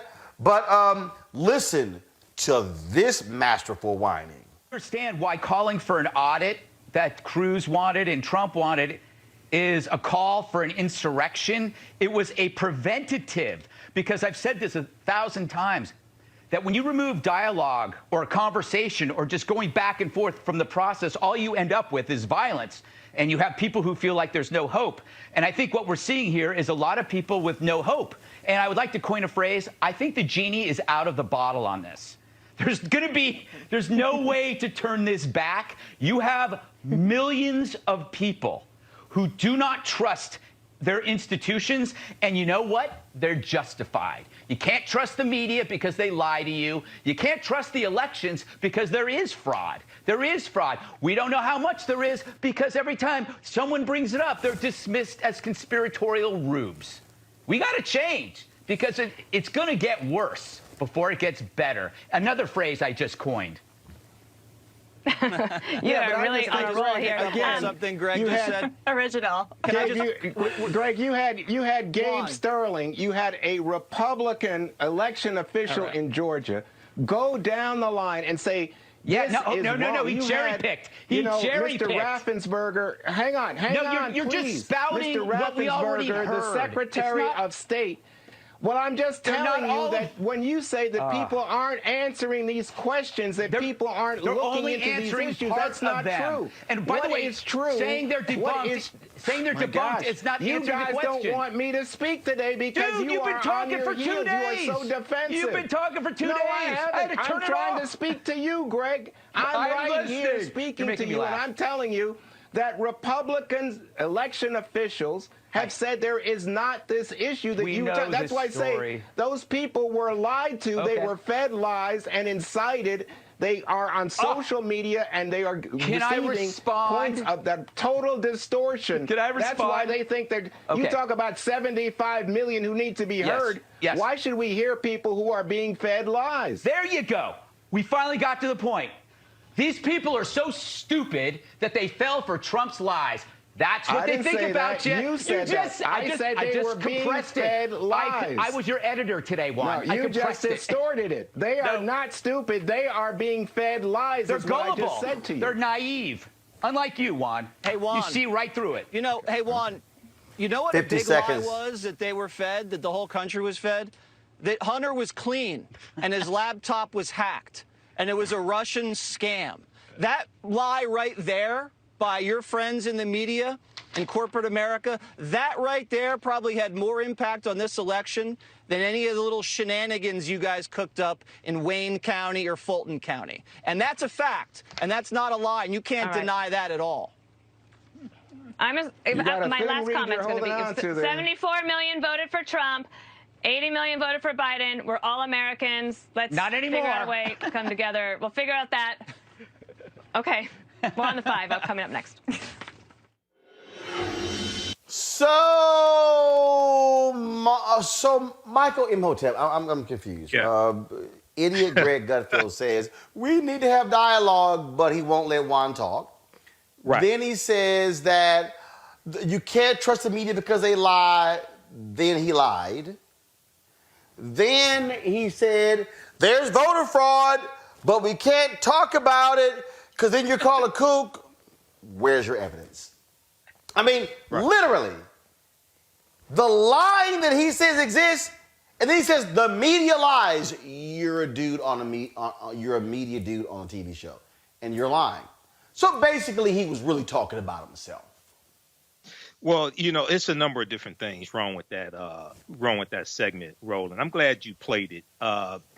That garbage that's on Fox News is an example why I canceled my subscription to the Wall Street Journal, because the Wall Street Journal is owned by Rupert Murdoch, and Rupert Murdoch owns Fox News also. Greg Guffman, the only reason I think he's on that show is because of white privilege. He's totally unqualified to be on a news show or a show masquerading as a news show. There were about 60 lawsuits that the Trump campaign and these various nonsensical groups filed trying to overturn the results of a lawful election. All those suits were thrown out of court, basically, unless they withdrew from the suit. They were ruled against by judges who were nominated by Democratic and Republican presidents. They only won one lawsuit that was in Pennsylvania, dealing with how close poll workers could be to how close poll watchers could be to people counting the votes. All right, but what we really see here, if we connect this to what happened in Georgia with the Senate races, okay, this is not just the fear of the browning of America, but this is the fear of some white people, not all white people, some white people feeling their white supremacy slipping away from them. Reverend Raphael Warnock won that Senate race a second time, and he wasn't supposed to. Because going back to 1963, you had a white supremacist segregationist state representative named Denmark Groover, who implemented the runoff election rule for statewide elections. It was specifically designed to keep African Americans from having statewide power, from winning statewide elections. So this is why you had the runoff election. And what they said was that if African Americans coalesce their votes around one African American candidate, and white people split their votes among white candidates, then you have to have a runoff election between the two top vote getters if no one gets 50%, so white people could coalesce around white supremacy and whiteness to defeat the African American candidate. It didn't work this time.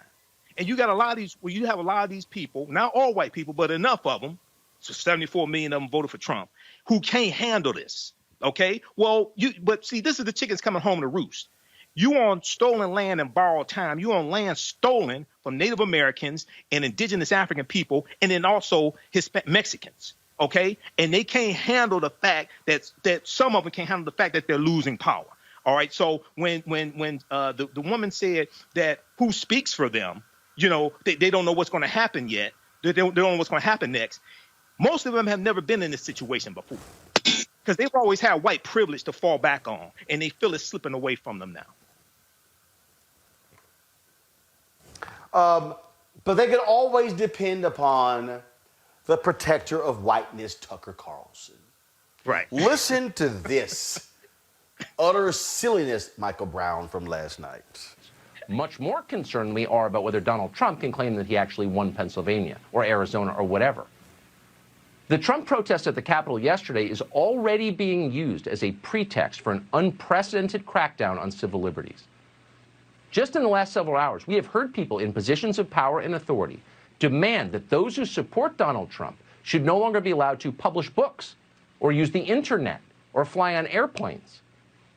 Driving cars, holding jobs, staying in hotels, those will certainly be next, and we're barely exaggerating. In fact, we're predicting it. To justify mind-bending, terrifyingly un-American demands like these, they are, as usual, relying on lies and hysteria. What happened yesterday, they're telling us, wasn't simply that a political protest got out of hand after the president recklessly encouraged it. That is, in fact, what happened. But it's not what they're saying. Instead, they're calling it domestic terrorism. CNN describes it as an insurrection. Chuck Schumer likened it to Pearl Harbor. It was really our generation's 9/11. And needless to say, it was white supremacy. Today, to name just one small but revealing example, the Berkshire School in Massachusetts, a boarding school that costs $64,000 a year to attend, sent a letter to parents describing what happened yesterday as, quote, these acts of violence and racism. Now, if you're a literal person tied to outdated Western notions of linear thought and fact, that might confuse you. Racism? Whatever you thought about what happened yesterday, what was racist about it? Well, nothing, of course. There was nothing racist about it. The Berkshire School is lying. So is everyone else on the left. Why are they doing that? Simple. They know that if they keep saying it, history will record it as true. They understand, in other words, the power of language, and that's why they try to control language. They know that words have consequences. This is scary. In the face of it, the party that should be stepping in to stop it, to push back, to tell the truth. Okay. Here's what I find to be so hilarious about that. Tucker Carlson says folks are lying. That's what Tucker does every single night. Mm-hmm. Like every single night. Then what happens, Michael Brown, is little Tucker, Trump supporters are going to get banned. No. Tucker, let me help you out. They didn't say ban Trump supporters from flying. They said ban the terrorist. Now, he literally said things got out of hand. They stormed the U.S. Capitol. They ransacked offices of members of Congress. They stormed the House floor. the Senate floor. Folks were arrested with 11 Molotov cocktails. 2 devices were dropped off that were explosive devices found outside of the RNC and the DNC. A truck was discovered that had more explosive in it, lots of rifles and other gear. There's a photo of one of these white domestic terrorists literally with the twist handcuffs, about 30 of them in his hand, and he is wearing on his body essentially body armor and has a Glock on his hip. I'm sorry, please explain to me, Michael, how that just got a little out of hand. Yeah, way out of hand. I think Tucker is, they're doing everything they can to try to figure out how to rationalize what happened to their viewers. Because if you believe the lies that they've been fed, they need some kind of understanding of what's happening. But they are domestic terrorists. I don't think there's any question about that. And I hope some of these charges do grow into those kind of domestic terrorism charges, because they're extremely significant relative to penalties and sentencing. But one thing that was interesting he mentioned, and my wife just showed me something, that Sidney Powell and Michael Flynn have now both been banned from Twitter.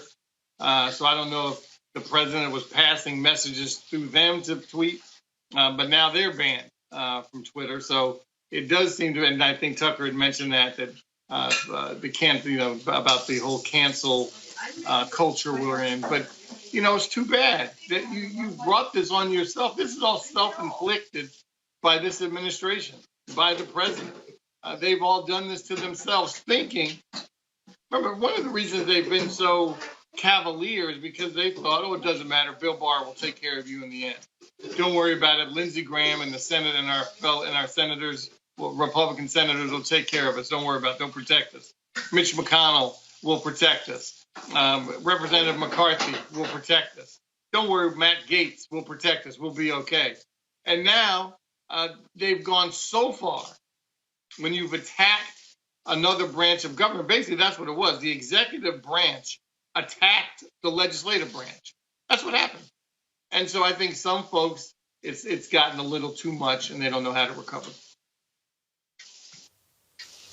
No, they don't know how to recover because they don't want to be honest about what took place. Y'all, here is video of Republican Congresswoman Mary Miller, who was recently sworn in speaking at a QAnon event in front of the Capitol earlier this week, y'all, where she invoked Hitler. Hitler was right on one thing. He said, whoever has the youth has the future.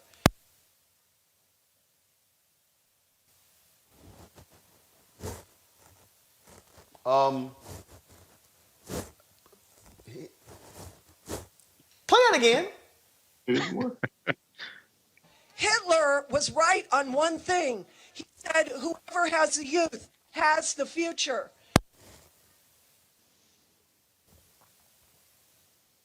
So, Amisha, we're now quoting Hitler. Yeah, I mean, we were already in an extremely dangerous space, but we have seen more and more of these conservatives quote very questionable characters. Hitler being one of those people who I would assume no American, regardless of what side of the aisle, what political stripe you have, and if you don't have one at all, everyone knows who Hitler is and knows the history and the tragedies that came from him and his reign of terror. I think that at this point, there isn't too much we can expect from these conservative leaders, partially because they've been able to get away with so much for so long. Also because they saw Trump run rickshot on our government. They saw him rip apart our Constitution. They saw him throw democracy to the curb. And I think that what he did was create his own disciples out here who feel as though they can do and say anything. So Tucker Carlson, one thing he said in that statement was right. Words do have consequences. But Republicans need to learn what those happen to be. I don't feel sorry for anyone who is losing book deals, hashtag Josh Hawley, or anyone else who was involved in this insurrection act who are now losing their jobs because photos of them are plastered all over social media. That's the cost of basically terrorizing our country. That is the cost of being a domestic terrorist. That is the cost of insurrection. That is the cost of 5 deaths. That is the cost of attacking police. Like, I don't know what they thought was going to come of this. What we saw was something that should never happen on American soil, and definitely nothing that should ever happen from Americans themselves. This is really frustrating because Fox News and several other conservative sources went round and round the bend talking about how Democrats would be the ones to be aggressive. They would be the ones who needed to be police, because if Biden didn't get in, then they were going to be in the streets hooting, hollering, and throwing things and setting things ablaze. We saw that didn't happen in 2016 when Trump got elected. Nothing was burned up. Nobody incited riots at the Capitol. Nobody did any of that.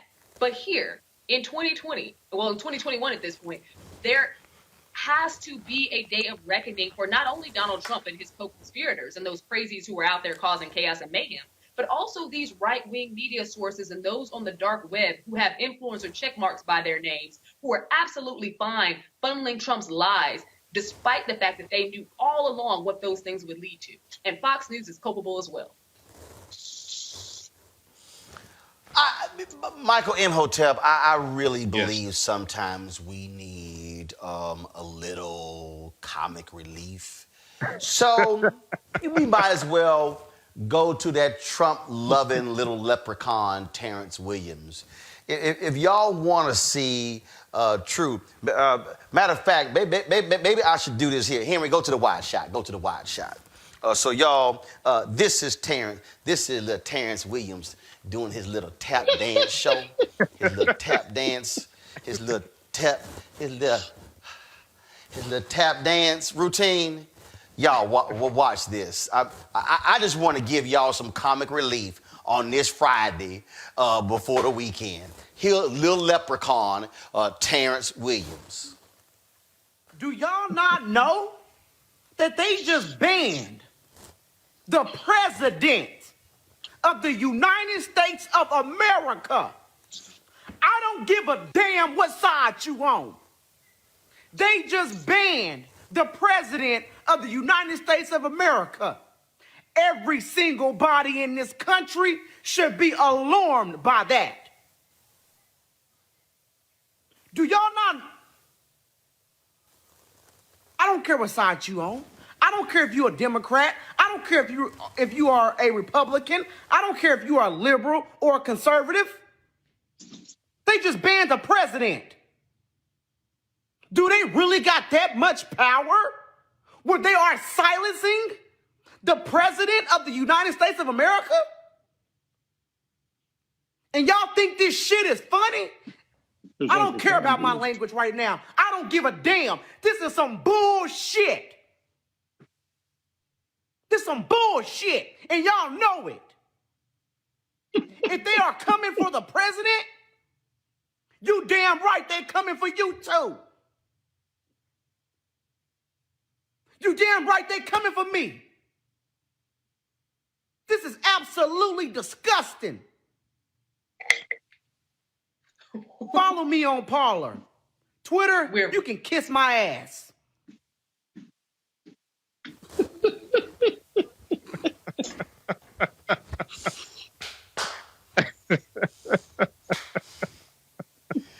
Michael, your hotel go.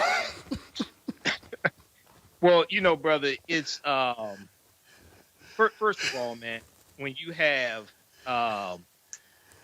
so-called black people that want to side with a white supremacist like Trump, they have to ask themselves what happens to them when they have outlived their usefulness to white supremacy. That's the first thing. But if we look at the reporting from NBC News, Twitter permanently suspends President Donald Trump. Twitter said after close review of recent tweets from @RealDonaldTrump account and the context around them, we have permanently suspended the account due to the risk of further incitement of violence. Okay, that's the official statement from Twitter. So all you got to do is roll tape and look at what happened.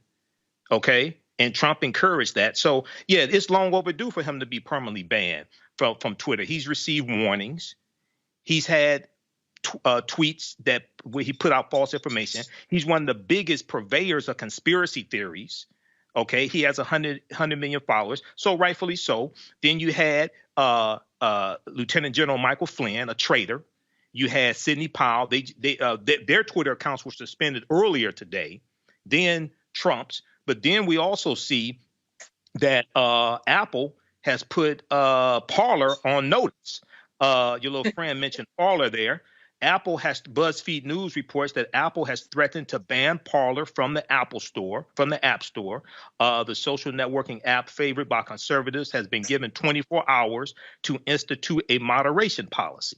Okay, so what we're seeing is when you have unhinged white supremacy, then you see insurrections like this that take place. So you know, when you got people, and I'm not trying to make this specific. I'll wrap up with this. I'm not trying to make this specifically about any one of these nonsensical, idiotic black conservatives, okay, who side with Trump.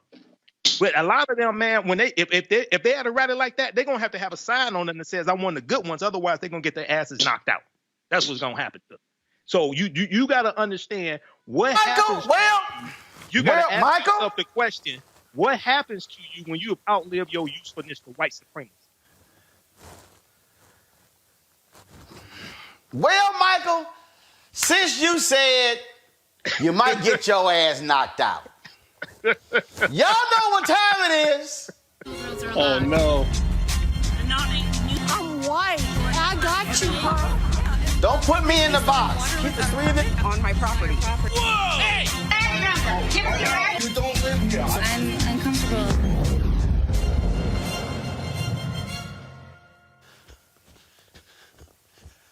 Oh, y'all, I got a good one. I got my Sugar Ray Leonard move on. I came across this video. Y'all, they had at the Capitol little protest for Trump. Sister, white woman. Oh, wait till y'all see this. Roll it.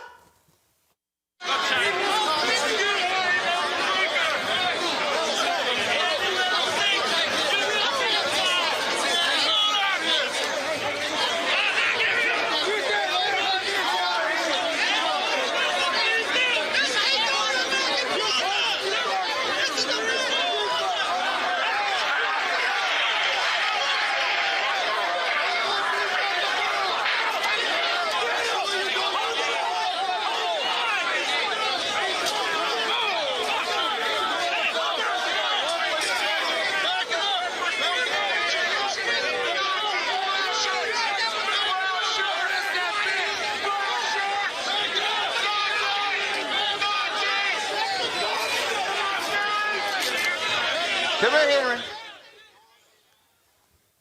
All right, y'all. I'm going to roll that one more time for y'all. But I want y'all to see. The white woman tried to grab the sister's phone, and the sister was like, and she hit her with one of the, Mike Tyson is like, damn, she quick with that jab. Roll it.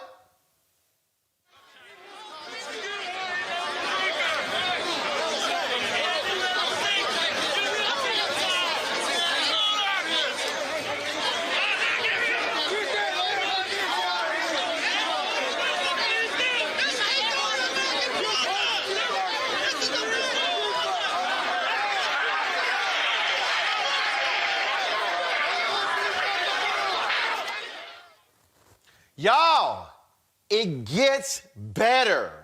Henry, go to my iPad. Y'all, the woman who got her ass knocked out by the sister, her daughter posted this. Hi, Mom. Remember the time you told me I shouldn't go to the BLM protest because they could get violent? This you? Damn Michael Brown. Lord, the white woman that got her mouth blooded, messing with her sister, and now she getting her ass trolled by her own daughter. Chickens are coming to roost everywhere, all over the place.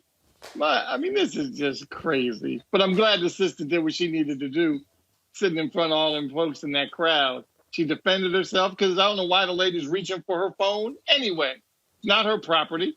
She had every right to defend herself and defend her property. I'm glad she smacked her. All I'm saying, Amisha, when your daughter troll your ass after getting your nose busted, and then Helena, first of all, Helena has since closed her tweets. That's why I can't see the rest, because she posted, just in case y'all didn't think that was my mama, she posted a photo of her mama with her.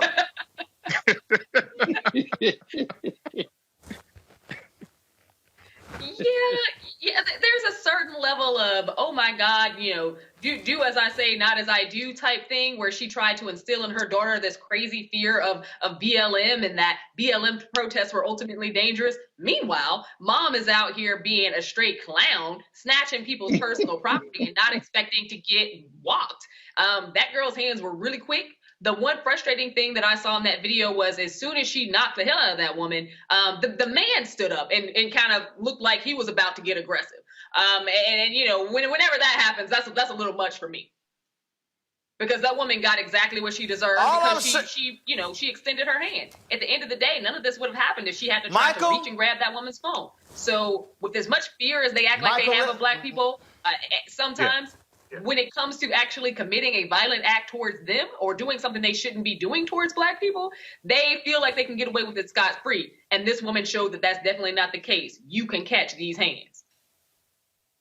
Here's the Michael Imhotep. Here it is. The sister talking on the phone. On the phone.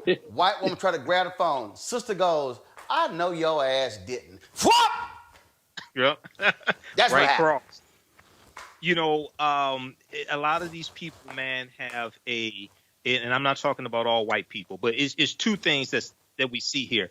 A lot of them are acting out of white supremacy on steroids, where they think they can just do whatever they want to do and get away with it. A lot of this is being encouraged by Trump, okay? And Trump has security. They don't, okay? Notice that Trump has security. They don't. When he had the little rally before the domestic terrorists went to the U.S. Capitol, he told them, "Let's go to the Capitol, and I may go with you." He didn't go with them. He went. I think he went back to the White House to watch it on TV, and then you see them getting arrested. But the other thing is that because of a lot of the protests that took place this summer, George Floyd and different things like that, you had a lot of it was interracial, okay? Different ethnic groups were out protesting, and a lot of youth were out protesting. All right. Some of their parents are supporting Trump, okay, while some of their children are supporting Black Lives Matter. And we're seeing some of their children exposing the white supremacy of their parents. But lastly, brother, we're really going to have to look at boycotting some of these corporations that advertise on Fox News and these other right-wing conservative media outlets that promote nonsense, like the clips you just showed also. All right, folks, time for our weekly education segment. Roll it.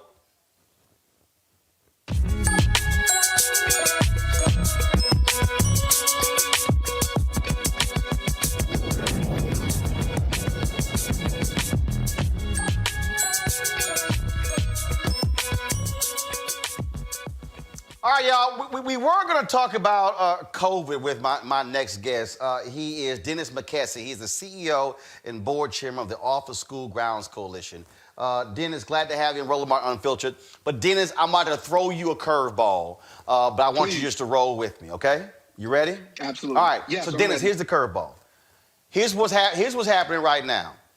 It's a lot of young people who went to this Trump insurrection rally and people who stormed the Capitol. A lot of schools right now are trying to figure out, what do they do? Do they ban these kids? There are people who are getting fired from their jobs. There was a lawyer in Texas who got fired, who stormed the Capitol. There's a CEO of a company in Illinois who's been placed on leave. Other people have gotten fired. There was one guy who was wearing, a couple out of Maryland, who was wearing his employee ID. He's been fired. So I just want to get your thoughts from an education standpoint. How do schools, how do education leaders deal with this whole issue of these folks who were at a rally where they tried to storm the Capitol? I'm just curious what your thoughts on that and how that has to be dealt with. Well, Roland, I don't know if you can hear me. Can you hear me, Roland? Yeah, I got you. We got you. Go ahead. So if there's anything more ridiculous about what took place the other day at the Capitol, it's like you asking me for a 4-footer on 18 for birdie. Like, let's just be honest. What we saw the other day was a deliberate act of just terror. And when people look back at this as educators and you see who these people are, and these are the people that are responsible for educating our children, there is no other way to look at this than that they need to be removed from these schools. They need to get away from children of color. They need to get away from schools that promote equity and promote, diversity and things like that. Absolutely, there is no room for it in education. There's no room for it anywhere. But just like all of the football coaches and the politicians that decided to show up there and do what they did, it's time for educators to stand up as well and start calling those people out for who they are. Rightfully so. See, man, get rid of them as quickly as possible. And see, what we're dealing with now also, man, we're now dealing with teachers. We're dealing with principals. Absolutely. I've been asked numerous times by people what were my feelings as this thing was unfolding on Wednesday, and I actually said I smiled. And the reason I smiled, and I said I wasn't relishing it. I said I smiled because I said, see, y'all all about to see what black folks been trying to explain to y'all. Y'all are about to see how the white supremacists are showing themselves. And see, Dennis, the beauty is these dumbasses live streamed it. They were out there. Hey, we just stormed the Capitol. Works for me. And you wonder why. To find y'all. And Roland, you wonder why our children suffer, right? You wonder why they suffer in the classroom, because when somebody's that stupid, that ignorant, and that entitled, that they think that they can get away with that basically lets you know what goes on in those classrooms every single day. So again, there's no room for it whatsoever. As an educator, I truly believe that those people are the exact reason why our educational system suffers the way it does. It's just stupidity on top of stupidity. See, the thing here that I think that people have to understand from an education standpoint, it's the same thing where the Capitol Police said that you had cops and military people who were coming in there showing their ID. I do not want a white supremacist teaching my nieces. I do not want a white supremacist teaching my nephews. And that, Dennis, is the real issue here that people need to understand here. And a lot of these folks on the right are real upset because ABC had posted an article about this cleansing of the movement. I said, yeah, cleansing is the appropriate word, because we have got to cleanse evil and hate. And if they're in our classrooms, if they are principals, if they are administrators, if they are school board members, we cannot trust these folks dealing with our children. Listen, I totally agree with that. And, unfortunately, those things were a lot more covert in years past. But now, again, because of the perception of entitlement that they thought they had up to this point, that they thought that they can go there and live stream everything that they wanted, just like they would in the past. Understand now that they are going to pay a heavy and hefty price as a result of that. You don't get back that. You don't get back what you put on social media. You don't get back the images of you doing those things and participating in this type of atrocity. So I truly believe that what we talk about the negatives behind social media, but I tell you one thing: if there was ever a day that I loved social media, it sure enough was this past week when them jokers decided they wanted to run up in the Capitol. So again, those principals, those school leaders, those of you who get a chance to go and see this stuff, if you see anybody from your staff that was there acting stupid, I recommend, I strongly recommend that you report them to the Human Resource Department of your district ASAP, because we need to get them away from our kids immediately. I agree 100%, and let me just remind folk, I'm all about my selfie lessons. To all of the Trump people, do me a favor. When y'all shooting y'all videos, I want y'all to clean the front lens. Then I want y'all to clean the back lens. And then do me a favor. I want y'all to hold a phone like this. So we shoot y'all videos horizontal. So when y'all are storming the Capitol or State House, I want y'all to shoot the video horizontal. So when we show it on Roland Martin Unfiltered, it's gonna fill up the whole screen, as opposed to shooting it vertical with the black side. See, I want to see all of your whiteness in the picture there, so we can easily identify y'all for the FBI. I love it. That's an education lesson, Dennis, for the folk on how to properly shoot video. I love it. I love it. And again, you might need to do another YouTube video on that, because I think some people don't always get it. But you know what? The great thing about, again, social media, you think you've deleted your post, but better believe somebody screenshotted that joint before you did. So let's just keep that in mind, Roland, that when we talk about what needs to happen in education, what this allows us to be able to do is to start to acknowledge the fact that there are people, there are white supremacists, there are people who don't give a shit about our kids. And so I think it's very important that moving forward, that we make sure that they understand that they're being watched, they're being monitored, and they will be dealt with severely as possible. All right, Dennis, man, I appreciate it. Thanks for rolling with the punches. Look, the topic, it flowed perfectly, because literally schools are dealing with this right now on how to deal with folks, and universities as well, who were at the rally, who were storming the Capitol. And so hopefully they'll take your advice. We appreciate it, bro. Thanks a lot. Likewise. Thank you, Roland. Speak to you soon. All right. Thank you so very much. All right, y'all, last story. The Puerto Rican woman, really more like the SoHo Karen. Remember the woman Maya Ponceto, who accused the 14-year-old brother of the trumpeter's son of stealing her iPhone when her dumb ass left it in her Uber? Well, she's now been arrested in California, and she's going to be brought back to New York. But y'all, Gayle King sat down with her. They showed a portion of the interview today. They're going to show the rest of it on Monday. Ooh, just roll it, Henry. Just roll it.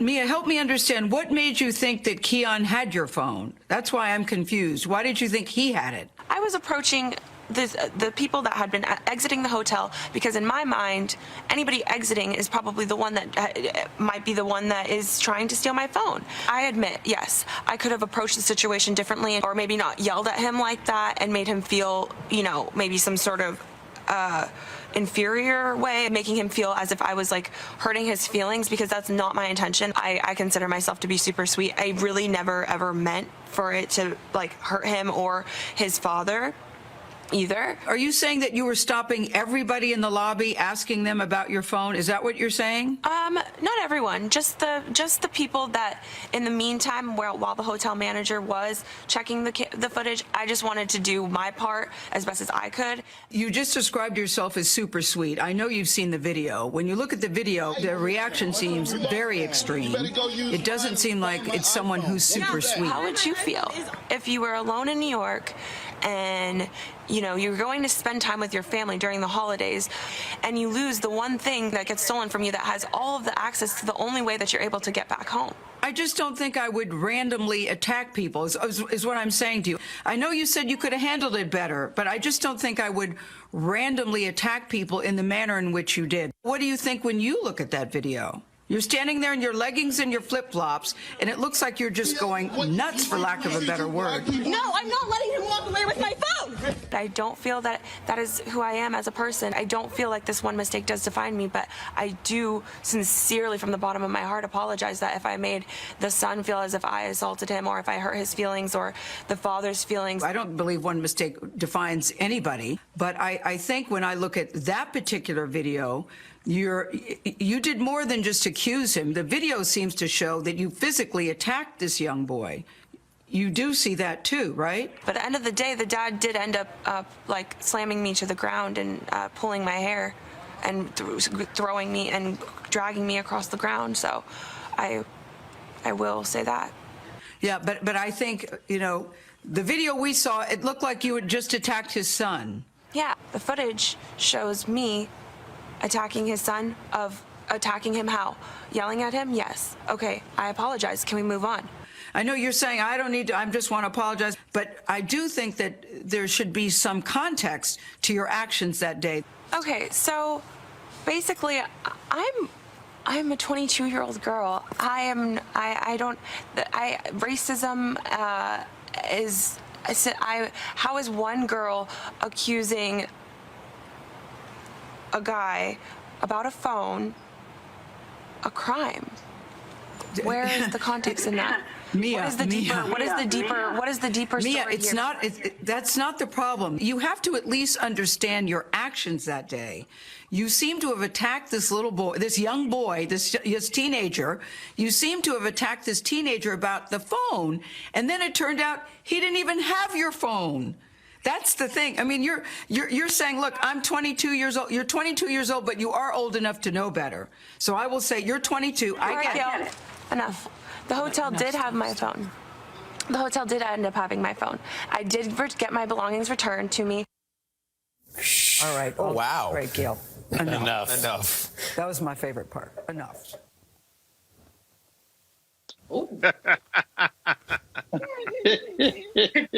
Gayle.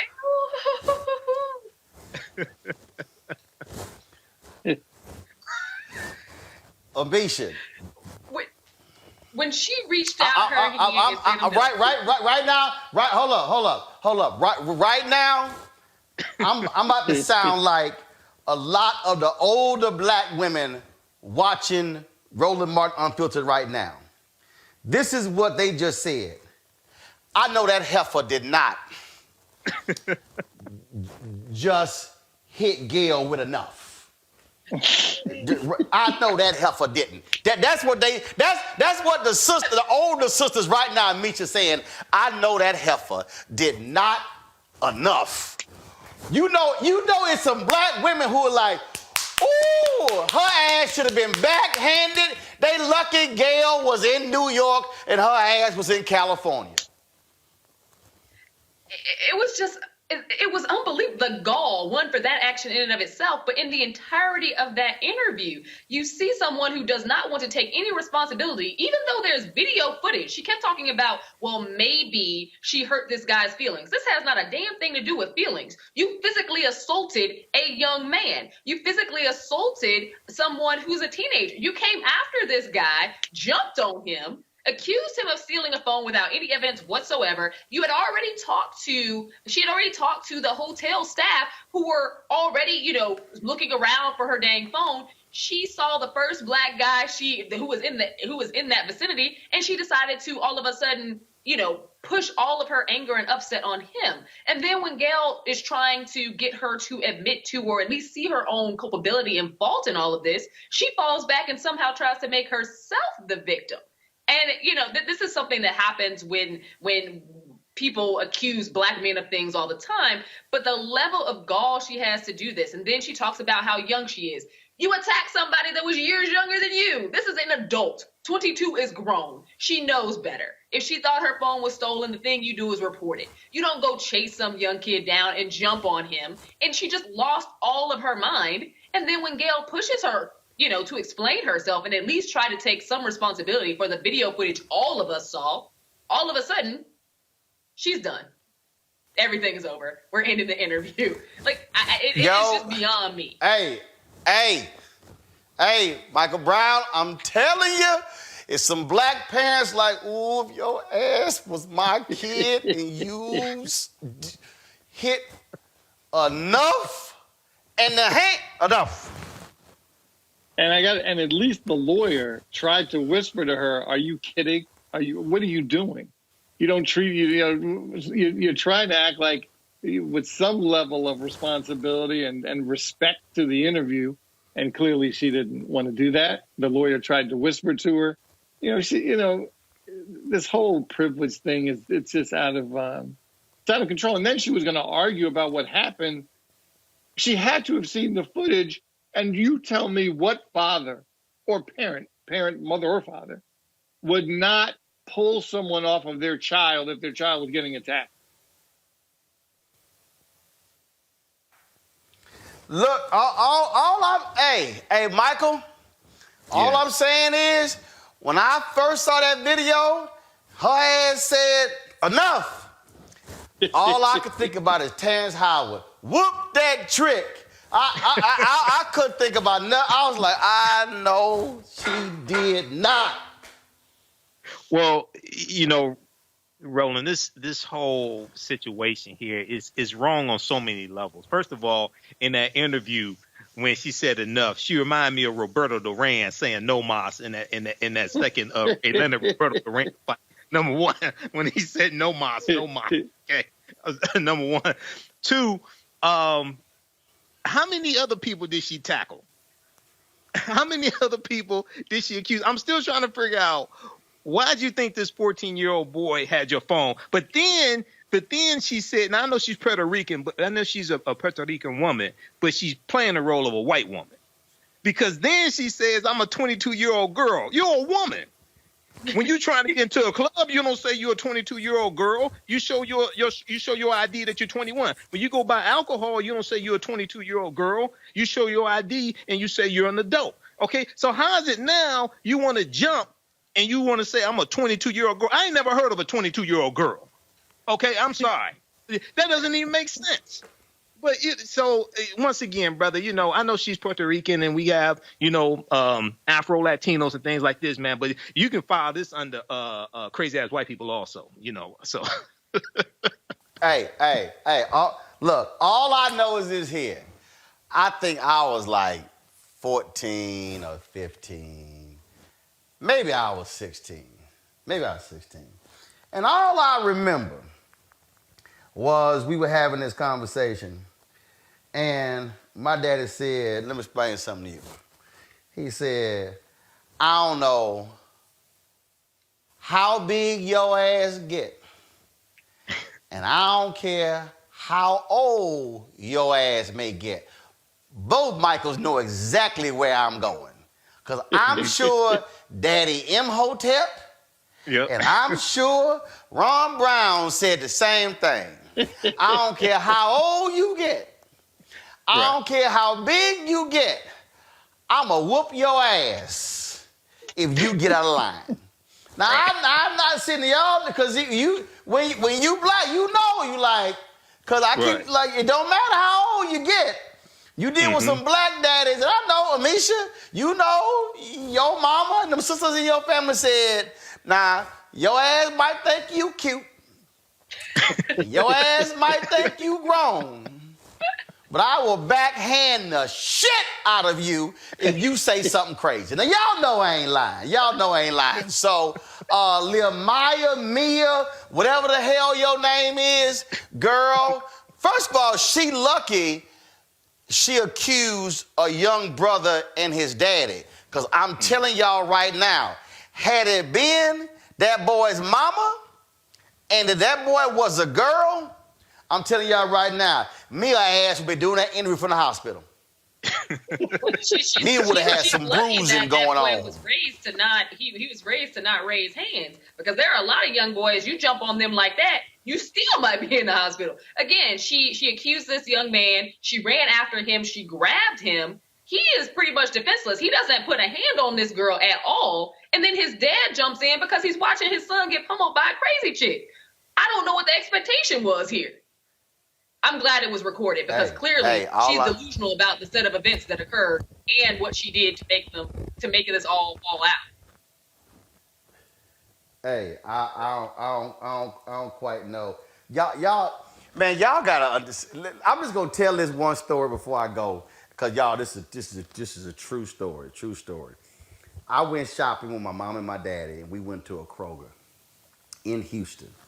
And my mom and daddy went inside, and I had to get some out of the car.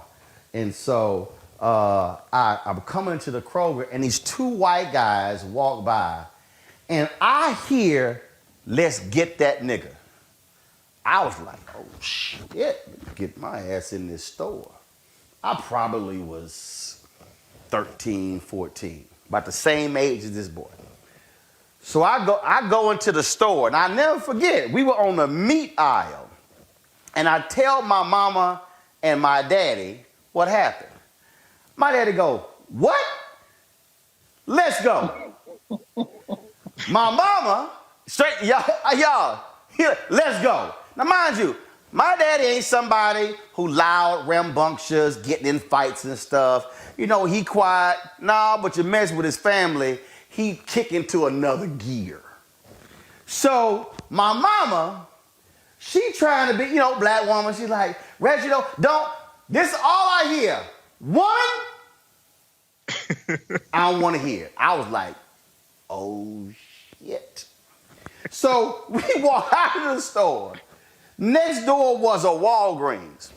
We walk into the Walgreens. We walking up and down the aisle. Walk up on two white women, white men. My dad say, "That's them?" "No, that ain't them." Go to the next aisle. Found two white men. "That's them?" "I need to talk to y'all." Tell him what you just told me." I repeated the story. Laid it out there. Man, two white guys go, no, we don't. "Sir, we were not talking to your son. We didn't say that. We were actually referencing somebody else." My dad said, "So y'all too wasn't talking about my son." Now this was a look, Michael Brown.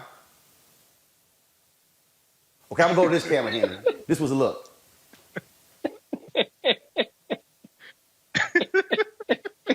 That was the look. Like, y'all asses sure? So that was the look. Then he went, "Fine, let's go." Now mind y'all, he didn't look at me to say go. He looked at Dad, then he went, "Fine, let's go." Walked off. It was at that point, Michael Brown, I said, "I will leave this Negro alone." Because him crazy. That's good. That's who Mia. That's who Mia Lucky she roll up against when her ass acted a fool in that hotel. Final comment. But I'm glad you remember stories like that. I'm sure we all have them, and that's what parents are supposed to. And her whole defense he grabbed me and threw me on the ground. Damn right he did. Get off my child. How about that? So since this is our last segment, I want to say to you and Henry, good luck to the Washington football team tomorrow against the Tampa Bay Buccaneers. Saturday night, we'll be on prime time. So I know you'll all be rooting for the Washington football team. Thank you for your well wishes. You out your damn mind. First of all, Anthony liked to watch the football team. Hell, Henry, punk ass Cowboys fan, and they ain't going to no playoffs. And my sorry ass Texans fired Bill O'Brien, so we ain't going nowhere. So it don't matter. Y'all gonna lose anyway. Amisha, final comment after this crazy week. Oh my gosh. I think that, when Hillary Clinton called these folks a basket of deplorables, they acted like gasp. They were so offended. We just saw how deplorable they were this week. So I think that, she was right. Of course, Black media has been right from the very beginning. The people who have just decided to jump ship from Trump with less than 2 weeks left of his administration, history is going to remember them for exactly who they were, the same way that they will Donald Trump. Hotel. Brother, politics is the legal distribution of scarce wealth, power, and resources, and the writing of laws, statutes, ordinances, amendments, and treaties, their adoption, interpretation, and enforcement. So January 20th, 2021 can't come here fast enough. We need to stay vigilant, protect ourselves, watch what's going on, And also, Happy New Year to everybody, and Happy Founders Day to my brothers of Phi Beta Sigma Fraternity Incorporated. Oh, y'all got founded today? January 9th. Michael, I don't know why you opened that door, Michael. Why'd you open that door, Michael? You know he's got something to say. January 9th is coming up.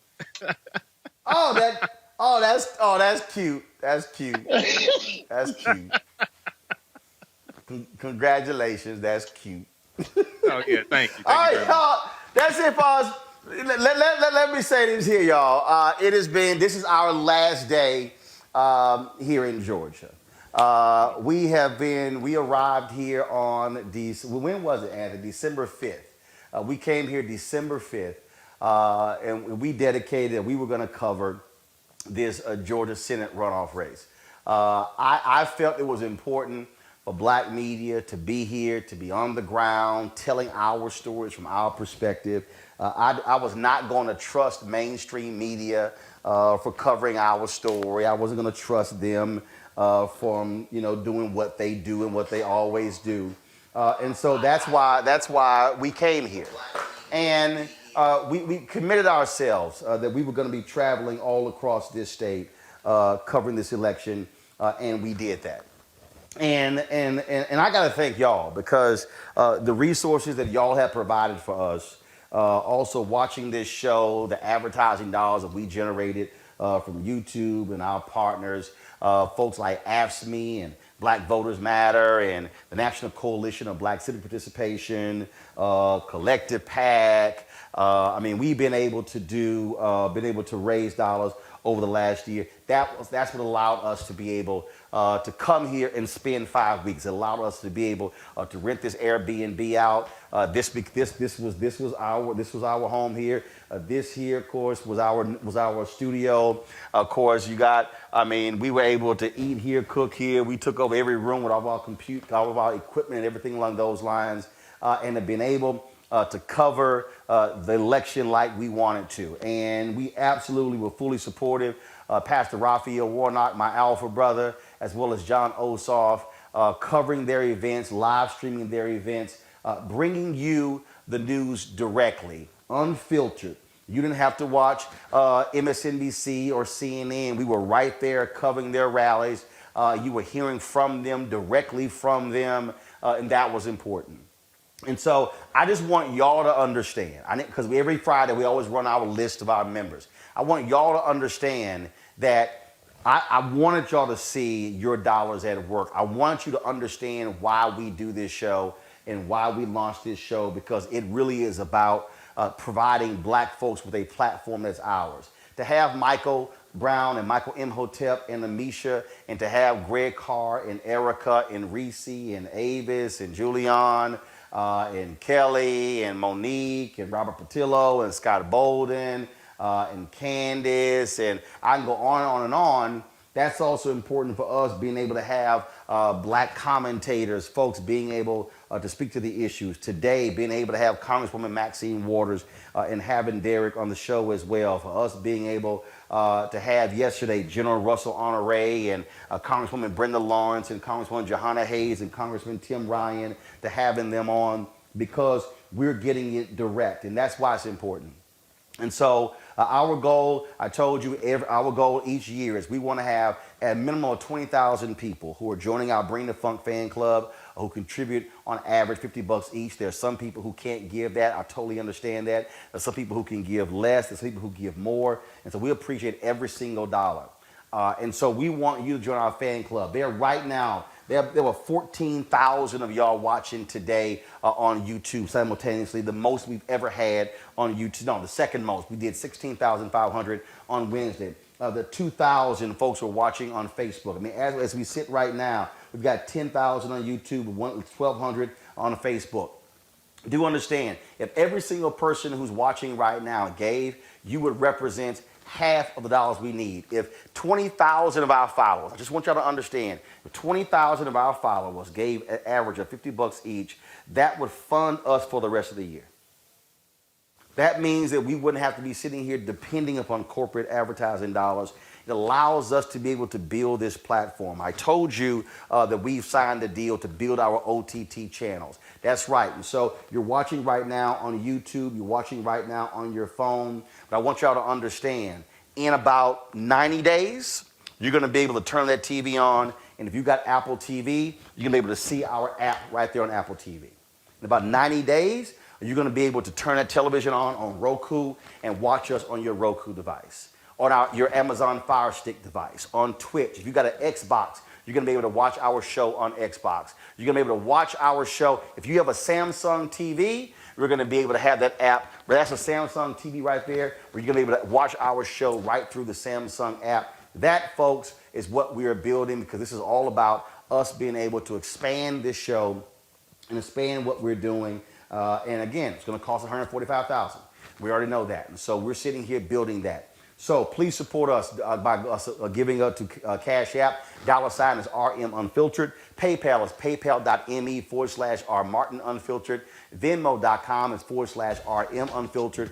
Zelle is Roland at RolandSMartin.com. You can support us if you want to use a credit card in Square. You simply go to RolandMartinUnfiltered.com. If you want to send us a money order, go to New Vision Media Inc. NU Vision Media Inc. 1625 K Street Northwest, Suite 400, Washington, D.C., 2006. This is about controlling our own narrative. I see y'all comments right here on YouTube and on Facebook. Yeah, this is exactly what we're doing. And so we're building that. So we thank all of you. I'm back in studio for the first time, literally in 5 weeks. I think I've only been in the studio one day since then. So I'm back in D.C. Give me this shot right here, Henry. I don't know about y'all, but I might actually have to build this set back home, because I'm actually kind of liking the lights, and we got to move that lamp out the way. But I'm kind of liking the fireplace and the logo in the monitor. Y'all let me know on YouTube and Facebook if y'all like this set look. I'm kind of what you think, Henry? You think? New set? Ashley, what y'all think? New set? Yeah, that's what I'm thinking. All right, y'all, we got to go. We always end the show by showing our charter members, so we'll do that right now. I'll see y'all guys on Monday from Washington, D.C. Y'all be safe. Y'all be well. Have an absolutely great weekend. And thank you so much for letting us do what we did here in Georgia. It's been an absolute blast. Thank you very much to the Warnock campaign, the OSOF campaign, the DSCC for their support as well. All right, folks, and Melanie Campbell and Black Voters Maryland, Tasha Brown and Cliff Albright.